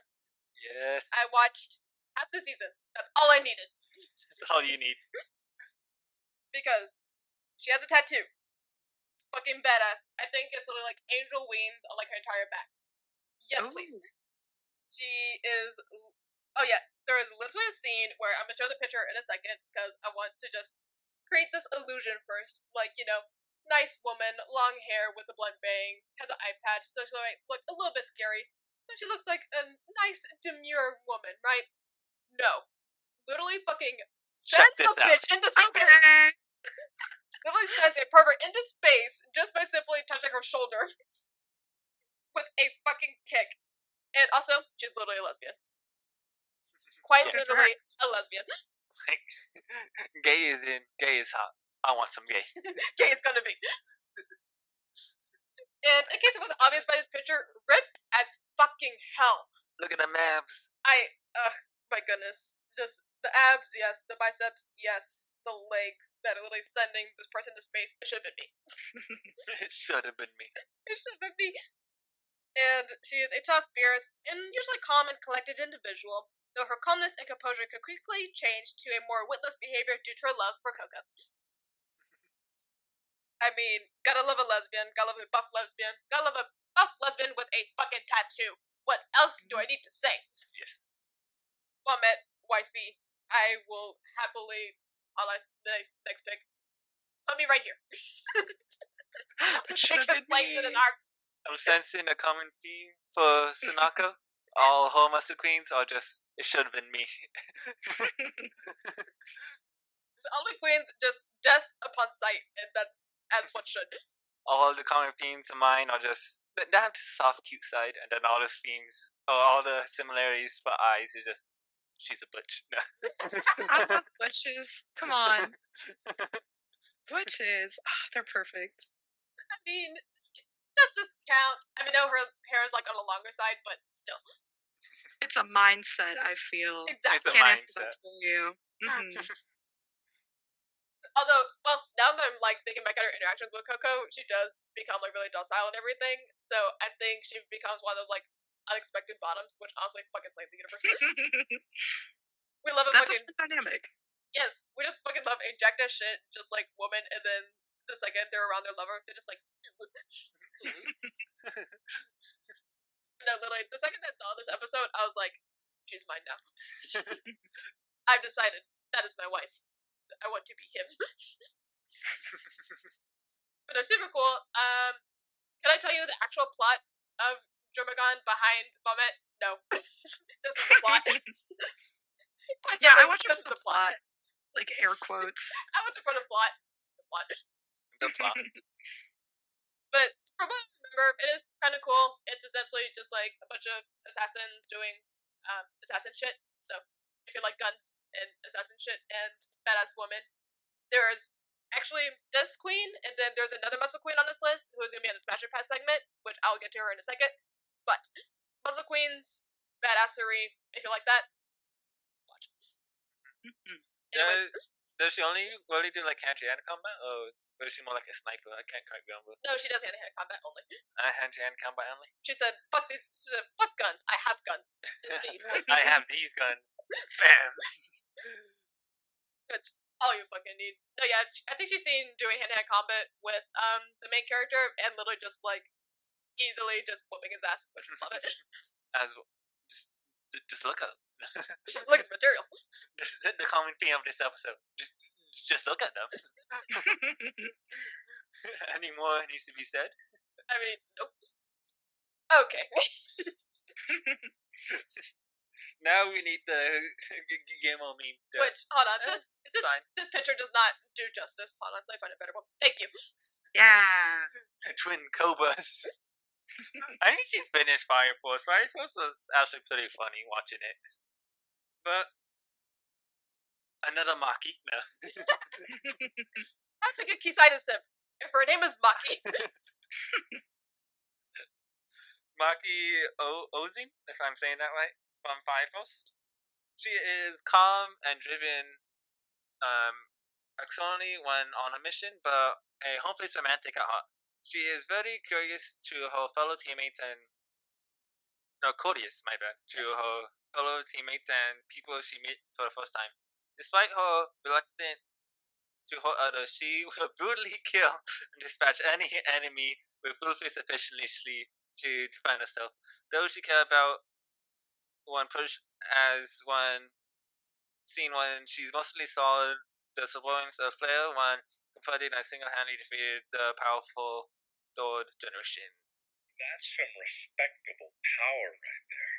And if I'm not mistaken, I think her nickname is actually called like the Fire Witch or like Fire Wizard or something because her whole thing is hence the her whole thing is she can actually control fire and like turn it alive, if I'm not mistaken.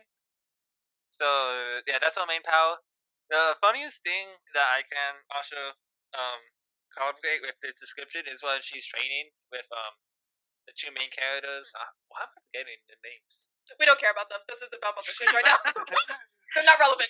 Shiva maybe and After when she just like training with those two, and she's saying just like, nah, you can't use their fire abilities against me. I control fire, and then they're like, well, shit, I'm useless now. And then she said out just like jujutsus them, just like puts them in an armbar, and is like, well, I win now. You guys can't beat me. I want this. Oh, Big Witch's hat. hat is so. This whole fit is like definitely a fit. Definitely Fire Force and Soul Eater. Just send it to. Why with so much fan service, but goddamn, I can't deny Oh yeah, when the you're fan fucking service. angry. Just yes, please. It's kind of funny how her and also the leader are both just like jacked as fuck. As they should. As a fire on the firehouse thing. But yes, just Maki, just she's so fucking ripped, so jacked. Even though she's not like beefcake like some other people on these lists, she's definitely is toned and jacked and just that fiery persona that we mentioned. Like she's usually all carefree and all, but when she gets into a fight, she fucking guts down. And she fucking makes sure she fucking wins that fight, and I fucking love it. And the biceps, biceps. The delts, dude. They're so good. Just especially this section. I don't know why. I like how we all have our own sections. It's the biceps, the collarbone, the delts. This one, and this one. It's just circling her whole like character. Like, yeah, I like this one I actually. like this spot. All of this right here. But yeah, we were thinking of using what we do in a shower though voice, a quote where Guillermo is just like, define. Guillermo tried the dildos. Guillermo, how are the dildos? They are fine. She may not be bricked, but Pretty good. they are fine. Yeah, toned is a good way to put it. She is very toned. She doesn't have the so bulk, fucking toned. but yeah. Those are bulging. They're not bricked, but those are bulging. She got biceps and she does have abs, as confirmed by the best scene. I'm not gonna put in because I'm not trying to get demonetized. The shower scene where just the full back.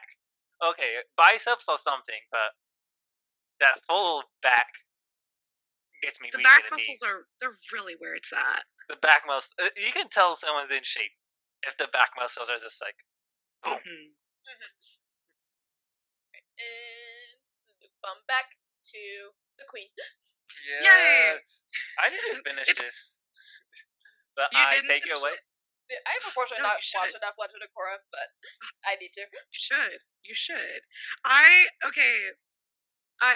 know Korra, like the Legend of Korra, is very, I feel, divisive in the like Avatar, whatever, among Avatar fans. I like it.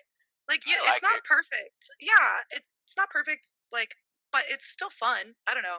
I'm very like there's plenty of things I like in it. Like I don't know. Like the Legend of Korra as a whole. But yes, for those of you who may not have watched it, if you watched Avatar, then it's the sequel to Avatar. But if not, it's just a very fun. Avatar was very fun. Korra's quite a bit more like it's got the older audience. It's quite a bit more like sad. Yeah, But they still definitely very, like, target the older audience compared to the original, where it was more like a kid show. Yeah. But I guess that's because they do that often with sequels. They're trying to age you up Yeah. a little, which I don't mind. But some people complain about. I don't know why.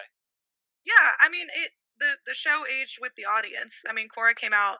I don't remember how many years after Avatar, but and then the little. I think it came out. I think it might have been 14? like.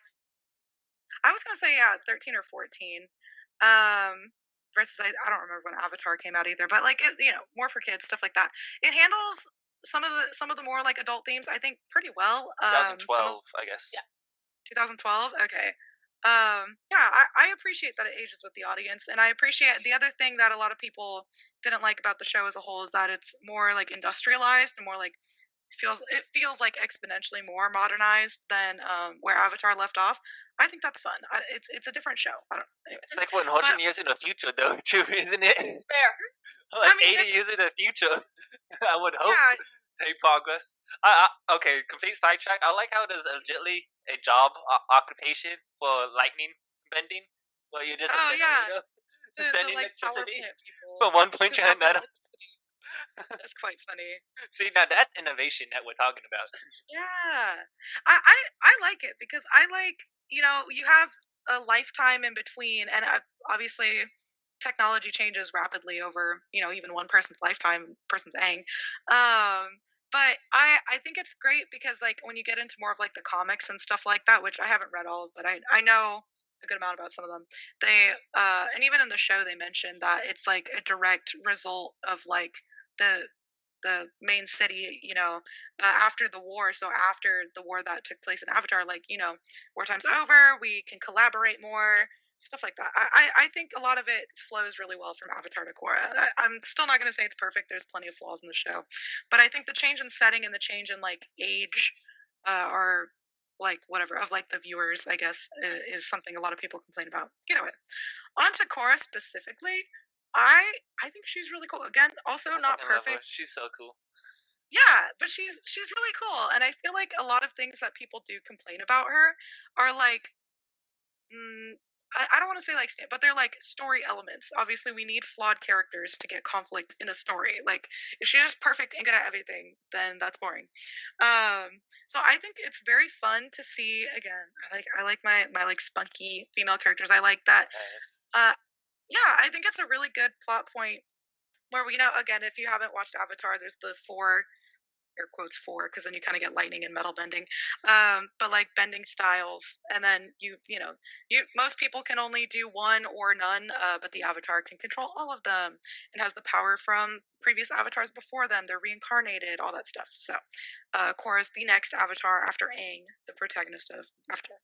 Anyways, so I think it's a very interesting thing that I think describes her personality, her attitude, her character very well, is the fact that usually the element that you're born into, the kind of opposite element, the avatar tends to have trouble mastering it. And so in her case, she's born into the water tribe, and then so fire would naturally be the one that she struggles with. She's actually really good at fire bending, but can't get a hold of air bending.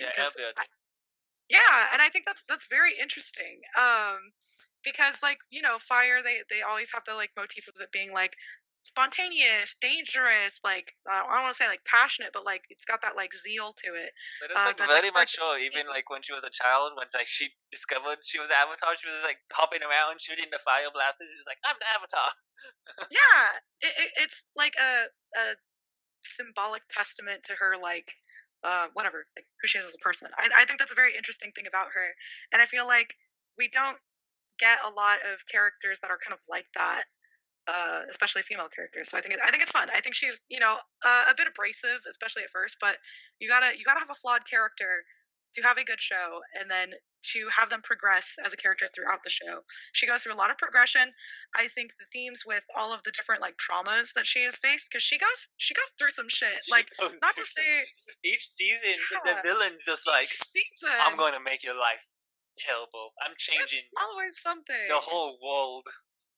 Yeah, she has to go through like it's a very interesting way of handling it. Again, not perfect, but it's still very good. I think a lot of her progression as a character is very very interesting, and it's such a fun show. It's just fun. Where Aang was more like he was trying to fit into the world that went by him. She's more just like trying to find out who she is already, I guess. Does that make sense? I don't know. Yeah, I see what you're saying. Aang kind of has the expectations placed upon him, and she kind of is carving her own path, but trying to make sense of how she fits into it, if that makes sense. Kind of as I said, yeah, and I think that's a really good way to like. They have totally different conflicts, and it's interesting because obviously I don't want, if there's going to be a sequel, I don't want it to be the same as the original. Just watch the original. So I like how a lot of things are different. I don't love the romantic subplots. That's probably my main with the show. I don't think they're handled very well. Also, I just make her lesbian. I know. I think in the comics she does end up with the Sami. Like, duh.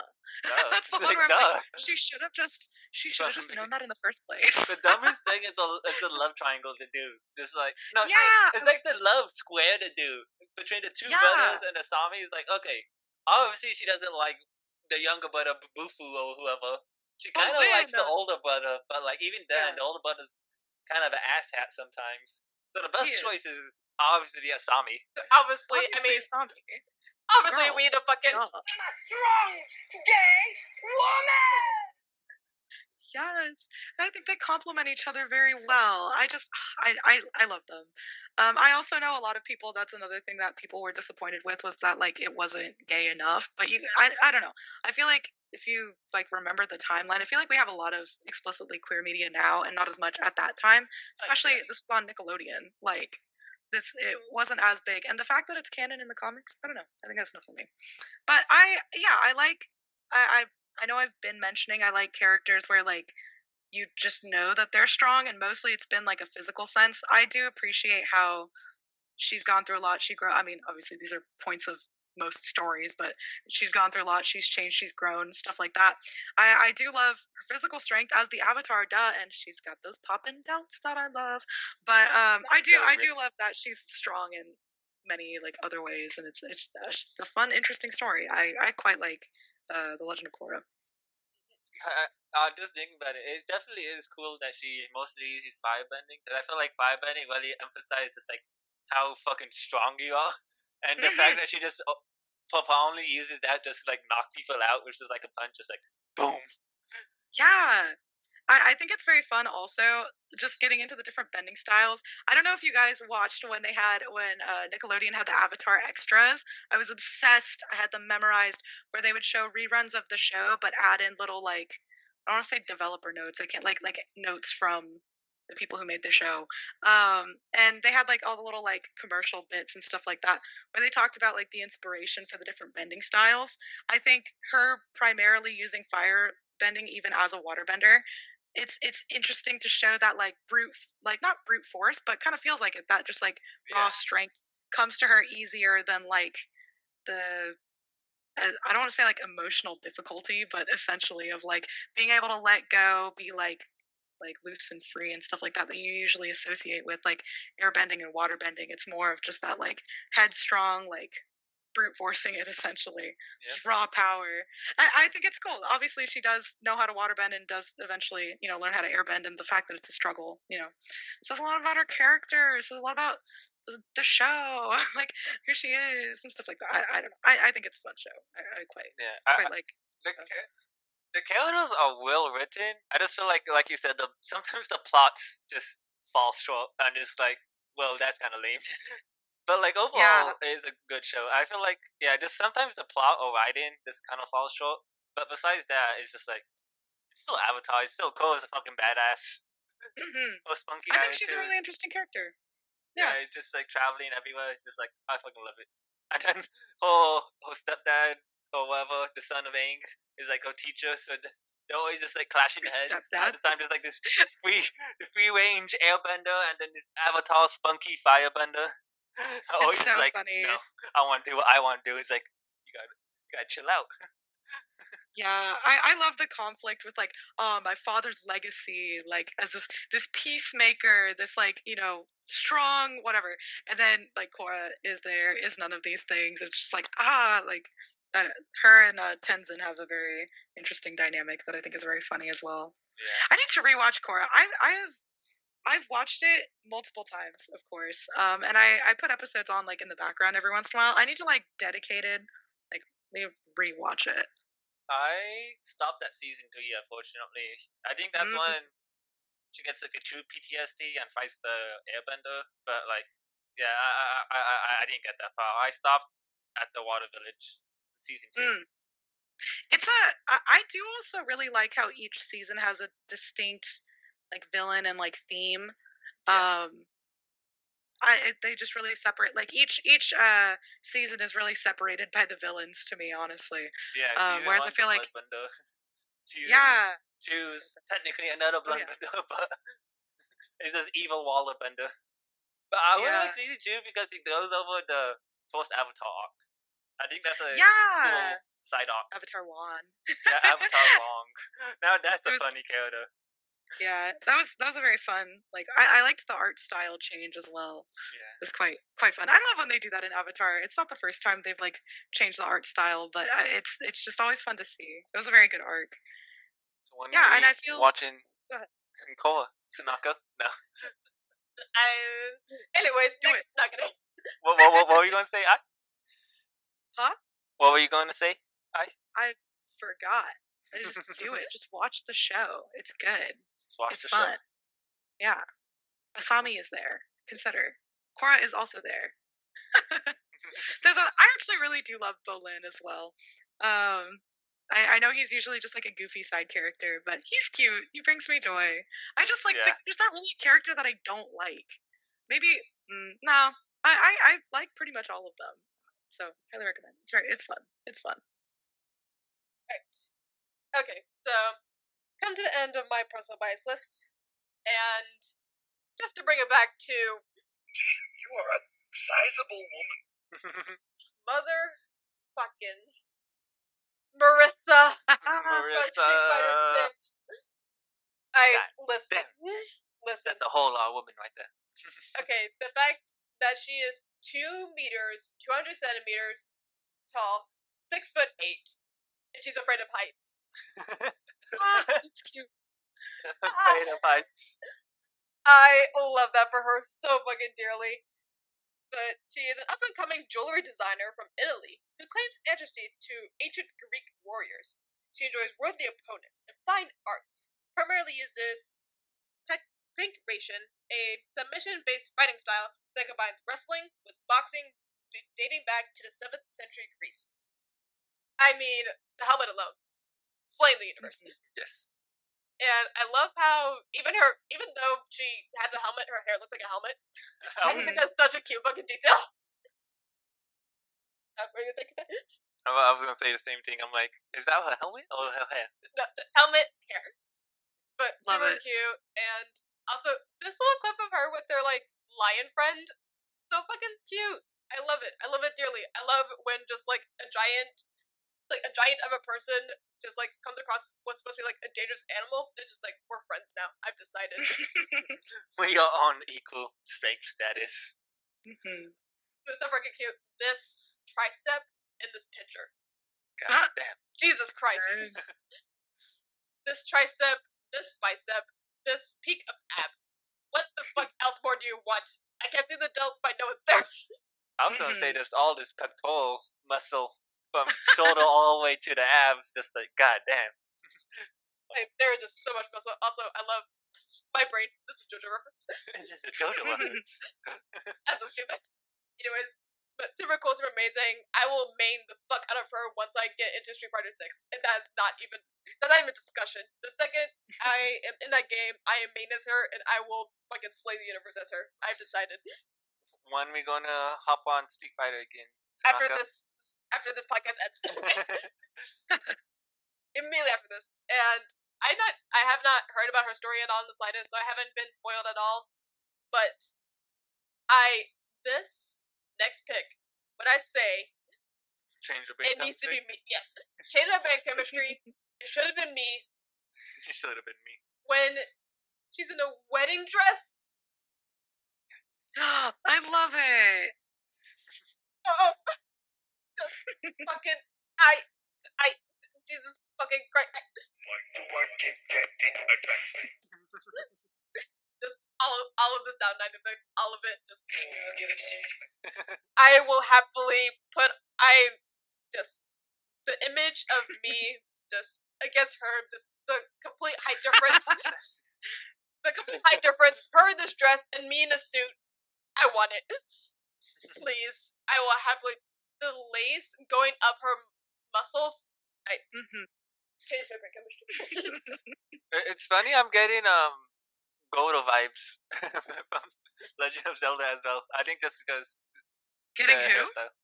Oh, Urbosa? Yeah, Urbosa vibes Urbosa? as well. Oh, very that. Yeah, no, she's definitely got like the hair and the body for it.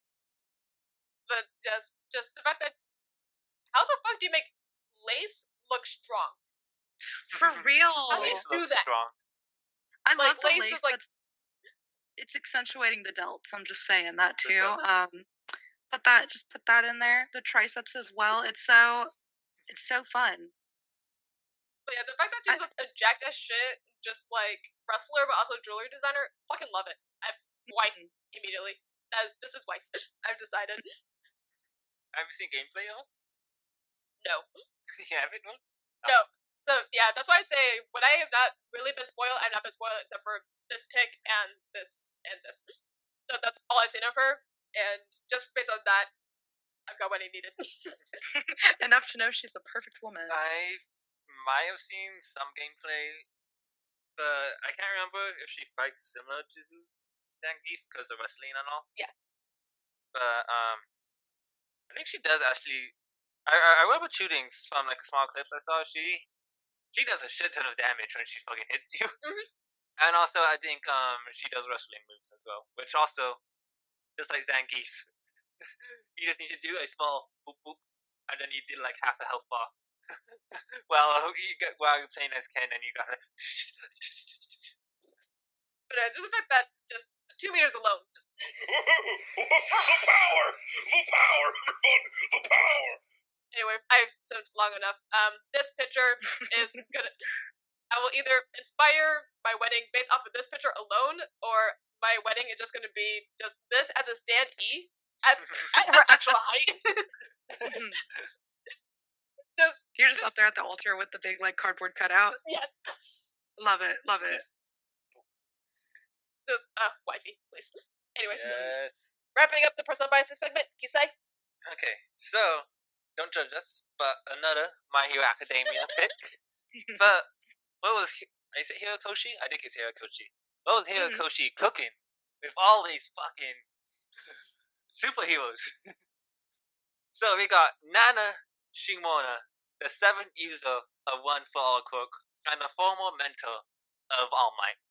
A kind woman with a strong sense of justice. She believed that a true hero should always smile, no matter how grim the situation is. Since people who needed to be saved needed not only to have their lives protected, but also their hearts, and know that they are going to be safe and okay. I'm immediately safe in her arms. But let's just zoom in to them quads, to them deltoids, to them biceps, to them abs. Computer enhance. Enhance on this, enhance on this, enhance on this. So I'm assuming this is the anime? Yeah. From an anime? Did it shrink her? Because the manga panel... They might have. Hold on. Let's pull up the manga panel real quick. Let's just make sure here, because if they did, rude. Because I think they shrank her because the anime shot is a big old frame. But I think because she's a single manga panel, it's less real estate. Let's see. The thighs. They shrank the thighs. Oh, they cut off the thighs. Yeah, it doesn't go past the knees. If you see this here. Oh. I mean. Yeah, it's just cut off. I mean. Down. The bicep.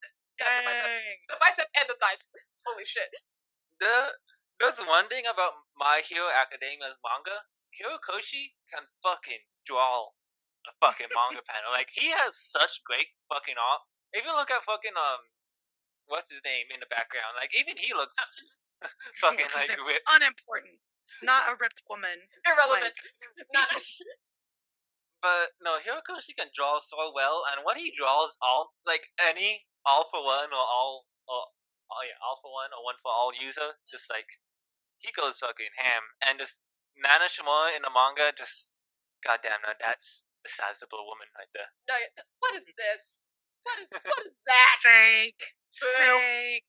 Next. The what? Yeah, sorry for hating on the My Hero Academia anime, but the one for like a softer color palette or like softer character designs, I guess for better motion. But like, My Hero is all about the shadowing and details. So like, when they try to do like standalone frames, it just doesn't look as good compared to the manga. Oh, and to top it all off, besides just being the user for All for One, being a fucking badass that can go against One for All, her natural ability is just float, so she can just naturally just fly. And Good can for make her. anyone else fly as well. Just quite simply. So from this manga panel, she's just joyful and cheerful. She just vibes. Yeah, she just vibes. Remember my Just good common theme. vibes.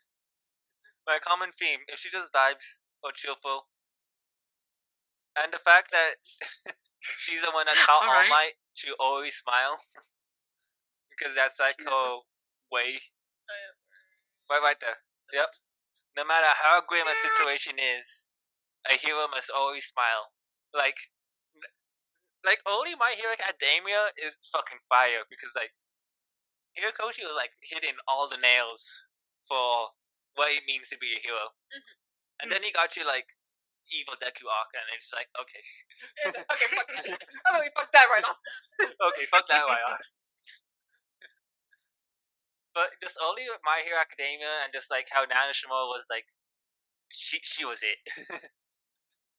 But yes, absolutely slaying the universe queen. Yes. I don't know how much more I can go on, but just like, look how fucking ripped she is.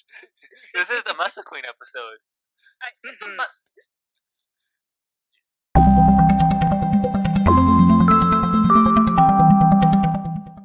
Oh my god, we went through so many muscle mommies just now, but there's still more to come because it is now time for Smash or Pass. Yes. And if you're unfamiliar with the concept of smash and pass, let me give you a quick breakdown. So, pass mean you rather just be friends or you just don't want to fuck with them. So you just rather just throw them off a cliff. And while on the other end, smash is you want to be like maybe it'll be cool to hang out with them, or you just want to actually be with them, whatever you please. Maybe you want to hump them, maybe you want to fuck them. Who knows? But You want to be roommates. but for this segment, I don't think the honey bunker is even included. So we'll just Nope. go through the whole list, and let's get down to simping of I think 28 characters, 23 characters. Let's go. But alright, just to start us off, we have this icon. Also from Jormungand, as I mentioned. I love saying her name. I don't know why. Chiquita. Just sounds so fun to say. But she's a badass bodyguard. Typically has a lazy smile on her face, but can be ruthless when the situation warrants it. But yeah, I have not gone to her, so I haven't watched that far to Jormungand, but I will now. See her scene. But yeah, I think she's literally just like a bodyguard, and with like a snap of like the other guy's finger, she immediately just assassinates someone in the room. It's like, wifey. Nice. So, don't know about y'all, but I see muscles, I see tattoo, I'm smashing. I like the lazy smile. I like the tattoos. Smash. Duh, smash. Like a butch looks at her. Wow. Just wow. Wowie. Alright, up next. Oh my goodness, Giganta. That's literally her heritage, Giganta from DC Comics. One of Wonder Woman's deadliest enemies. Giganta's size and shape-shifting abilities are rivaled only by her scientific genius. So she can get bigger, is what you're saying. Probably. Smash. Smash. So yeah, I mean, she's a genius. She's ginormous. Why the fuck not? Also, the abs. Very defined. Very important. Yeah, absolute smash. Duh. Look at her. Yes.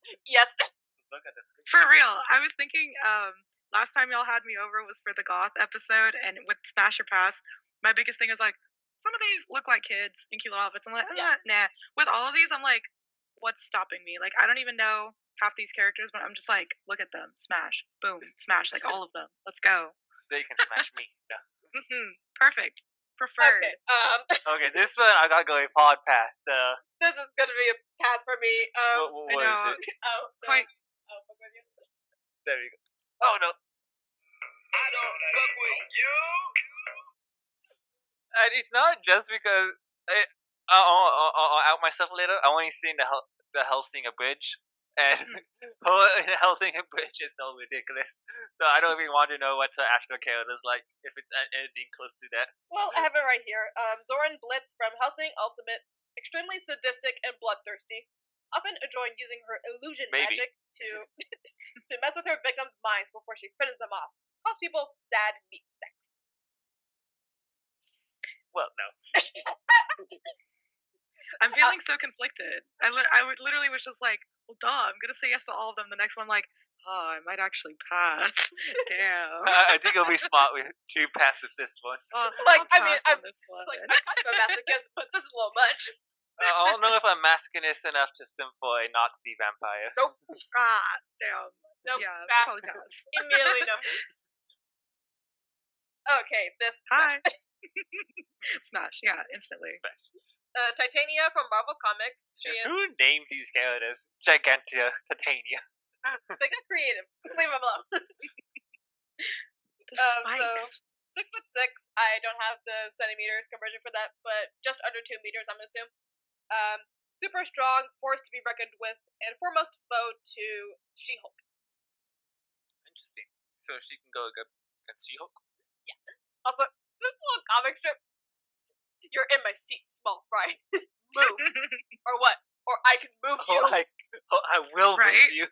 Please do. The fuck you mean, or what? Look at her. Oh, Get your what? ass out of the way. Oh, Pick what? him up by I'm the gonna show freaking you. hair. Oh, Just, what? like, out. Or what? By the head. Right. But oh my god, do I have another picture of her? I think oh yeah. Yeah, let's go. The muscles. Mhm. Them gains. That is some respectful The power. boots. Alright, Oh yeah, smash. Oh, she. Can we discuss? Okay, who is this? I love how even though we don't know her personally, I feel like everyone has seen her at least once. I haven't. Who is this? This, Wait. My bad. Am I? Oh wait, yeah. No, I haven't. yeah, Daidoji from Seran Kagura, patiently bides her time in anticipation of her final rematch with her senior, who's presumably dead. The fateful day that will be her true graduation exam. I love how immediately I just think Fem Jotaro. I'm For real, the hat I'm straight and like up getting the little Jotaro rings. vibes. But Yeah. holy shit, her fucking gains, hello? The abs, I slayed the world. Fucking immediately smash. Smash. Yeah, for sure. But yeah, the Jotaro hat, the coat, just everything smash. Mhm. I don't know what's with the bandage aesthetic, but if you're ripped with the bandage aesthetic, just immediately smash. It's a good look. Because I think it like borders on the line of a binder, and just any like trans or non-binary suggestion is like immediately yes. The abs. Speaking of abs, Smash. Hello. just yes. Okay, so we went from Giganta to Titania to Stunner. Done. She definitely is. No. From, so this from Marvel Comics. A famous track. Oh wait, hold on, I jumped ahead. Has the hots for Dr. Octopus. Why? Why? Dr. Octopus. And seeks to kill Superior Spider-Man for her deceased crush. So she's a Spider-Man villain? Yeah. Interesting. I think. Peter Parker, you better watch out. Please tell me I have the other thing, please. Yes! Smash. Peter Yeah. Parker, you better watch the fuck out. Immediately smash, just from this alone. I'm sorry, I need to. The maps. No, I can't zoom into the apps. Let me zoom. Zoom, enhance. Okay, so you're speaking of, I'm seeing bicep, tricep, and delts. Yeah. I'm seeing the thigh. My eyes start from here. Calves, thighs, abs, pectorals, arms, Car. car. Car. Coming down on Spider-Man. Actual vehicle. But smash. Smash. Absolutely. Okay, she looks so cute. So this is Mizuki from One Punch Man. I need to start reading it again because I I must. need to start reading.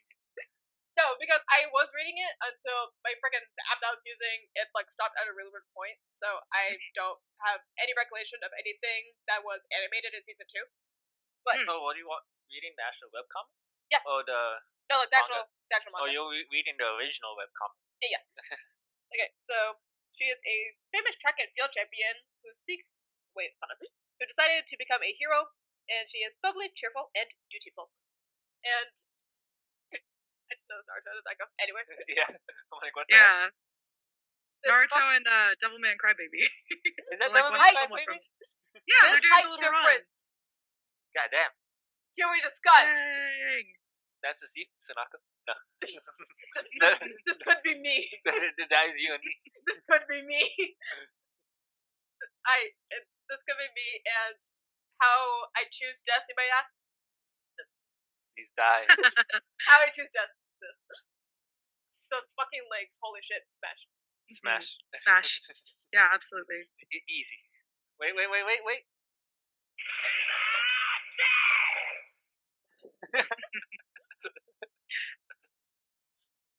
Oh, she... Oh, God smash. damn. Okay. This honestly gives me eye vibes. So, this is Grace Choi She's just from like me. Outsiders. Or the DC Comics. Openly queer. Let's go. Let's go. Openly queer. Powers include the standard Amazon abilities of superhuman strength and durability. She's an Amazon. Amazonian woman that is queer, smash. Please. Mhm, Smash me. Yeah. And there have other pics. This.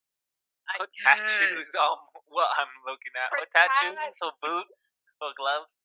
What's with DC and Marvel? Just like drawing the most. That knows how to draw a fucking woman that I want. They know how to channel the horny. No. They cooked. And do I have the last pick? Yeah, I do. Yeah, let's go. Let's go. The flex A, and then B, just a burly yum in your pocket, or you happy to see me. I am very much happy to see you, Grace. Right? Me too. But yeah, definitely Smash. The fucking tricep. Anyways, I move on. Kale. Kale, Dragon Ball Z. Normally meek and lacks self-confidence, but does a 180 in Super Saiyan mode. Becomes excessively violent and cocky, even sadistic, as shown from her smirking promise to kill her foe. So does this include her Broly Bazooka mode or her controlled Super Saiyan 2? Yes. Broly Bazooka mode, kind of afraid. But any other version, smash. If you're not afraid, then what's the point?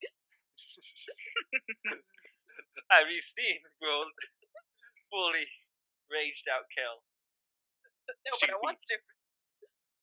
I mean, tricep, bicep, smash. Yeah, I don't know really anything about her. I haven't gotten that far in Dragon Ball.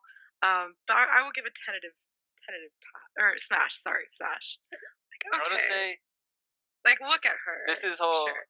Bazooka form, where she just straight out just looks like Broly. Difference between her controlled form and uncontrolled form.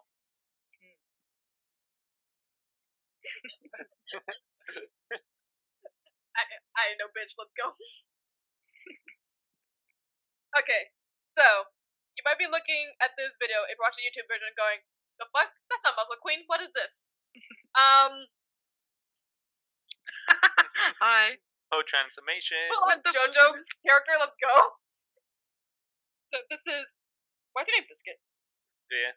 She's gone and Killua's instructor in the Green Island arc. She's a professional nun-user, nun-hunter, I forget what they're called. So has a devious personality and uses her cutesy appearance and demeanor to her advantage, and lies because she hates her real form. I mean, I don't know why you hate all this jackedness. I think Right. her whole thing is she wants to be cute, but Why be cute when you Because can be she- this? but she's a experienced nun-user, so this is her true transformation. Who needs to be cute when you can be this? Smash. Why not? Yeah, smash. For sure. I gotta go with pass. I'm sorry. As long as she's not. As long as she's not this, then we're good. Right. Oh, Queen. Oh wait, heavens. Michelle Davis from Terraformers. An earnest, tomboyish. Sorry, a tomboy. Oh no. No. I already sensed it. Tomboyish and diligent woman that takes her job in high regards, dislikes peppy college students, likes to eat anything filling, and has a softer side with a secret love of cute animals. Nice. I mean, tomboy, check. Muscle queen, check. Soft, cute side that no one really knows about, check. Smash. She's Okay. got that bisexual haircut too. I'm just saying. Yes. So Very true. smash. Absolutely. Okay, I thought this was a different anime that I watched before, but I haven't seen this anime.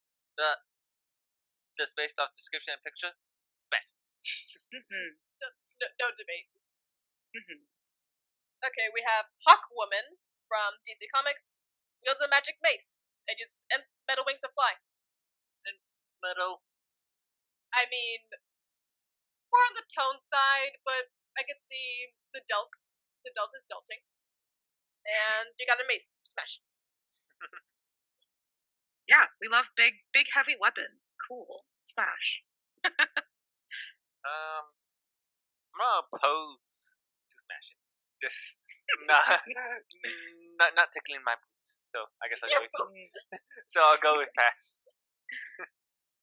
Oh no! Whenever I just see Hawk Woman, I just immediately think of Hawk guy. So I don't know what that says about me. That means you're bi. Your bisexuality is kicking in. And I just know I hate Hawk guy. So I don't know what that translates to Hawk Woman. But Hawk Woman is cool. I just know I hate Hawk guy or Hawk man. So I gotta say pass for Hawk Woman. I'll smash just for this. Yeah, I'm still saying Smash. Okay, Smash. Goddamn. Yuko Oshima from Keijo. Friendly and playful. And yes, this is an anime where the girls ram into each other with their asses and titties. That was gonna be my first question. I was like, is Keijo that what? Yes. Okay. Yep. Keijo's the butt one. Yep. The butt one. Is indeed that Yeah. one. But goddamn, I didn't know they had fucking ripped ass Kyotos in just anime. I thought it was just all butt. I mean, we can't see it from this picture, but I imagine they asked there. It's gotta be. I seen the first episode of this. I know my sister still watched it all, but the first episode straight out is like typical shonen was like, oh, Sarah did like, I don't know how to even describe it. So it's so ridiculous. But you know how shonen like they like shout out the attack move. She said like shouted out her attack move, but it was like Phantom Rush or whatever. And he's like, her boobs look so much like her ass that her opponent couldn't tell. So it was like Phantom Rush, and she like hits over a butt slam, even though it looked like it was gonna hit the titties, and like it's like so much just like a shonen, but it's just about Okay, girls Joe. slamming the butts together. Okay, Joe. Imagine. I need to finish it. Like, yeah, I'm actually really invested now in the fight sequence and the, the story elements. Yeah. I can say with full confidence, this is one sports anime I'm gonna come out of. But look at she. But nothing. But look, Smash. Sorry, Smash. I'll smash her, but the anime I'm passing. If she's No, using those literally same. techniques, Right, I'm like, oh no, beefed up woman, don't like slam into me. Like that would suck. Yeah, the show, it's funny to funny to like look at, whatever. But her, sure, Smash, let's go. I want her to use her techniques on me. Yeah, we can be practice buddies. I'll help you train. Yeah, slam that into me. Oh, she. Hi. Smash. Sorry. Smash immediately. Yeah. I got it. Ghislaine de Doldia from Jobless Reincarnation, a talented swordswoman. Yes, from the beast race Perfect. that has become a sword king. I can love that. Sword King. And a strong-willed individual and a meathead who often has an expressionless face that can feel intimidating. Behind that face is a more emotional and rash person at times. Slaying the Perfect. universe. And I'm just gonna say, for the record, just like this. What? Her whole ass just out. For free? I can't tell what this part is. Hands? That's her hands. Hands, yeah. But the fact that it's just randomly just like, What oh is yeah, you wanna see how happening here? muscular my ass is? But anyways, just give it a different waist up. Smash. Smash. Yeah, Smash. I think it was from an anime. I think probably from that scene as well. But the person that was like filling her muscle was like, it feels like solid stone. Just to give a textual description, that her muscles feel like solid stone. Even those Good glutes. to really feel immersed in, the Smash or Pass experience. It's good to have these details. But dude, I don't know how tall she is, but I just see muscles and sword. All I need. Smash. Sword. Cool. There's a funny picture, probably not safe for YouTube, but with Paul and Miracle, and she's a lot taller than Miracle. Smash. Okay, so this is Miss Monday from One Piece. I did watch her arc, but I didn't see her in after the time skip.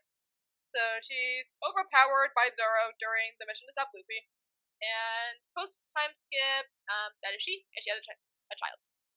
Oh, slay. So yeah, I don't remember much of her other than just like, oh, my mission is to destroy you, and Zoro's like, nah. Nah.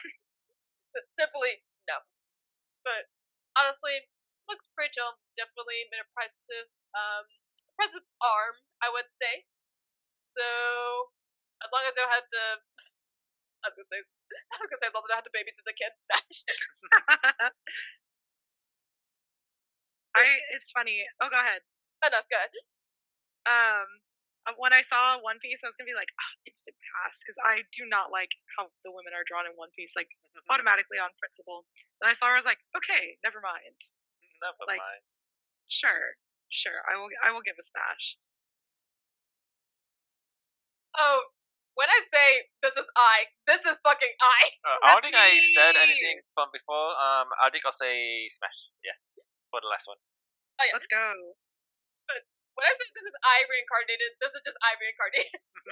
That's just me. She's just like me for real. Well, I've got like whatever bajillion of her too.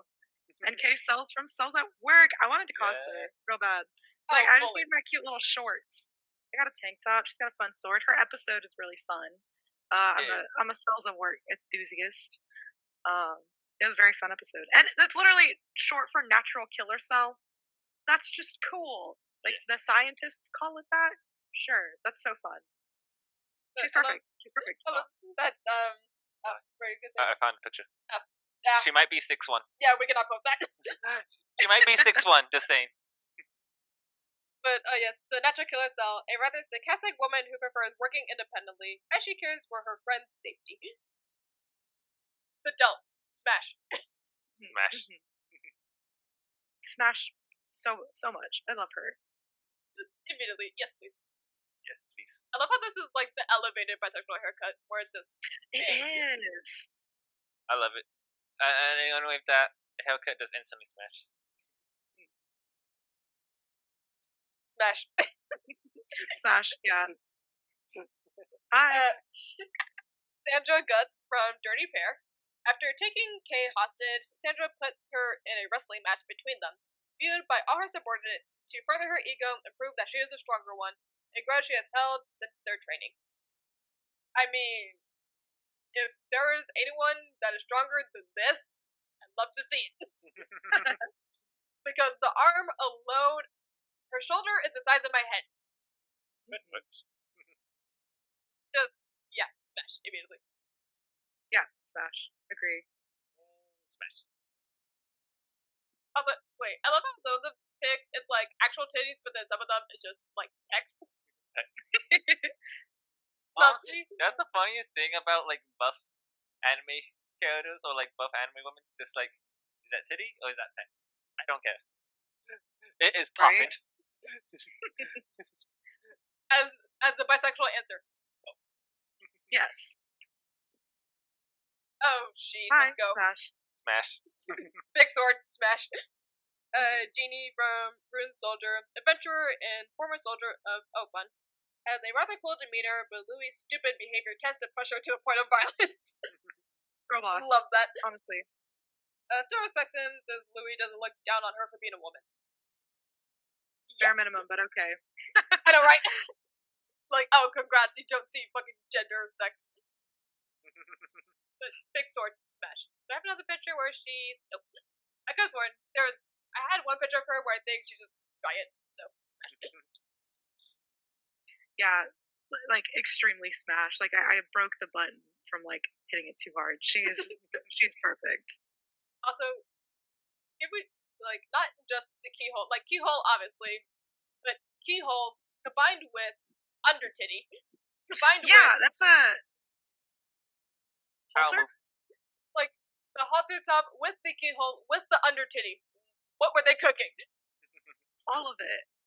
Someone was cooked. So good. Someone That is a god tier choice there. Why the fuck? Why I wish to just be able to walk out in this top, just no questions asked. That's a fucking power top right there. Goddamn. Mm-hmm. And it's a cool shirt too. Oh, let's go. Yu-Gi-Oh! Tanya from Yu-Gi-Oh! GX. Villain who grows tired of her boyfriend due to constantly beating him. Damn, Good she for really her. said, you don't even pose competition to me. We're done. Damn. I We mean, love a woman with goals, with aspirations. Good for exactly. her. Don't And settle for a with- man. Okay, and we've discussed, obviously, shoulders and arms, yes. You can really tell when someone has a ginormous muscular back when you see this muscle. Mhm. The fucking trap. Is What that do the you think? traps? I think Yeah. yeah, when Her you see traps. that, Her traps are popping. Mhm. but yes. I love how there's such a strong contrast between her face and her body, too, and up ears Mhm. smash. True. Smash. Yeah, smash. I want this bit. Hi. Hello. Same. She's slaying. I want this bit immediately. The little boots. Yes. Danya Troy from DC Comics, an Amazon smash. Amazon smash. Amazon superhero who began her career as the second Wonder Girl. But yeah, I love how we're all like smash and then like reads it. We're like, oh, interesting. Okay, yeah, she's cool. We're like immediately like looks at her like, yes. Anyways, oh, Yes. that's some cool details. It's good to know. just immediately smashed, but also, oh, still smashing. I feel like, honestly, the way they draw this like shading, I feel like it's so hard to like shade black properly without looking just like one blob. So the fact that you can actually still see like the definition of her muscles, even though she's wearing all black, slaying the universe. Yeah, it's an interesting like it gives it a material, you know. It looks cool. Immediately smash. Mhm. Smash. All these Amazons. Love Amazons in this house. I'm hesitant when I saw what it's from, but also her. Sure. Yeah. Like, this needs to be me. Put me in this guy's place. And just simply female warrior from Goblin Slayer. That's it. From Goblin Slayer. I see. Axe wielder, obviously, and has an oversized weapon, clearly, and is a warrior that wears little clothing. Clearly. Really? All right. Wait, the fact that this is like a vest, but clearly not a vest, I don't know why that's getting me. Mhm. It's kind of fun. I mean, on the top, again, that trap. Mhm. The trap, the delt, the bicep, the tricep, the ab, thigh, smash. Mhm. All these picks are just too dangerous for us. Just smash. If just a singular flex can cause death upon me, I want it. Or death by the axe, honestly. I'll choose either. Or whatever. She's a weapon. She's very good at what she does. Leave it up to you what that is. Do you choose death by axe or death by snoo snoo? Hard choice. Hard choice. Snusuda. Okay, let's go. Oh. So, this is the lovely Yukuma from the Kaiser of Stigmata. Hell's Dairy Cow. What? Okay. Check out. A master tactician and trainer. As we can see by... Okay, first of all, those are practically dogs. Yeah. Let's call it what it is. Mhm. Play the universe, the fact that her ponytail goes all the way down to her fucking ankle. Slaying the universe. Mhm. And outside of the uniform, shoulder, again. We need to put every single character, especially Muzzle Queen, in this top. Like, Mhm. I don't want to compromise. This top or nothing else. Is that not just the Toji top then? No. No, it's just the Dio top. The Dio top or the one. It's good in every circumstance. Literally every single gender looks good in the Dio top, and I want it. Mhm. And Busted. let's see. Yep. This could be me. Smash. Thinking the same thing. Yeah, I'll smash. It really is smash. I will train so hard for her. Mhm. I need to learn more about what Hell's Dairy Cow means. Just saying. I need further elaboration on this. That was literally all that was available in the wiki, and I was like, okay.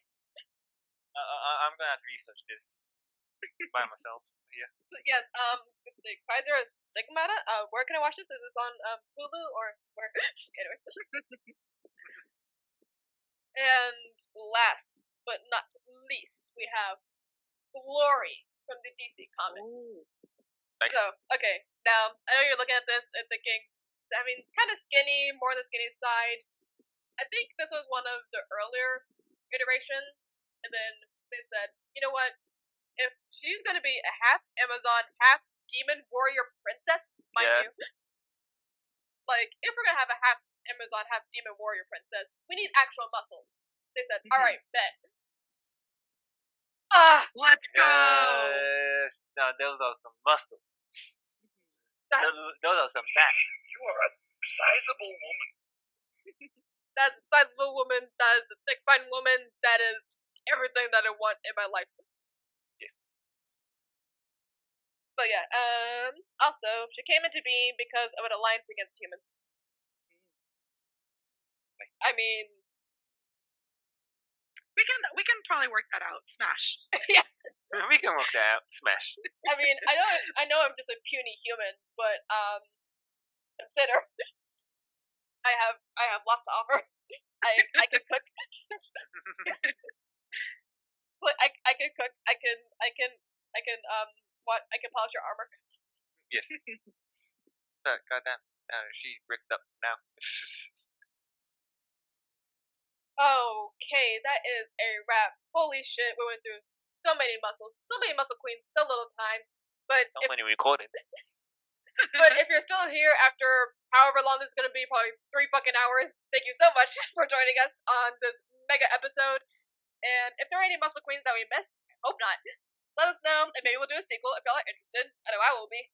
Also, make sure to join our Discord, the community of fellow simps, where you can share who you simp for based on our episode themes. So, leave your favorite muscle queens in the Muscle Queens Discord channel. The link to this Discord is in our bio on our TikTok, Instagram, and our YouTube channel. _simp_podcast. Once again, that's HA_SIMPPODCAST, where you can follow us for new episode previews and just honestly weeb memes as one likes to indulge in. And yeah, make sure to subscribe to our YouTube channel where you can see our podcast videos as episodes. And make sure to join us next time. Maybe we'll discuss genderfucks, blondes, green hair characters, or maybe even aliens. Interesting. The possibilities are endless when it comes to hot 2D characters. And remember, 2D characters can't reject you. Until next time, degenerates, I'm Kisai. I'm Sunaka. And I'm I. Simps Simps out.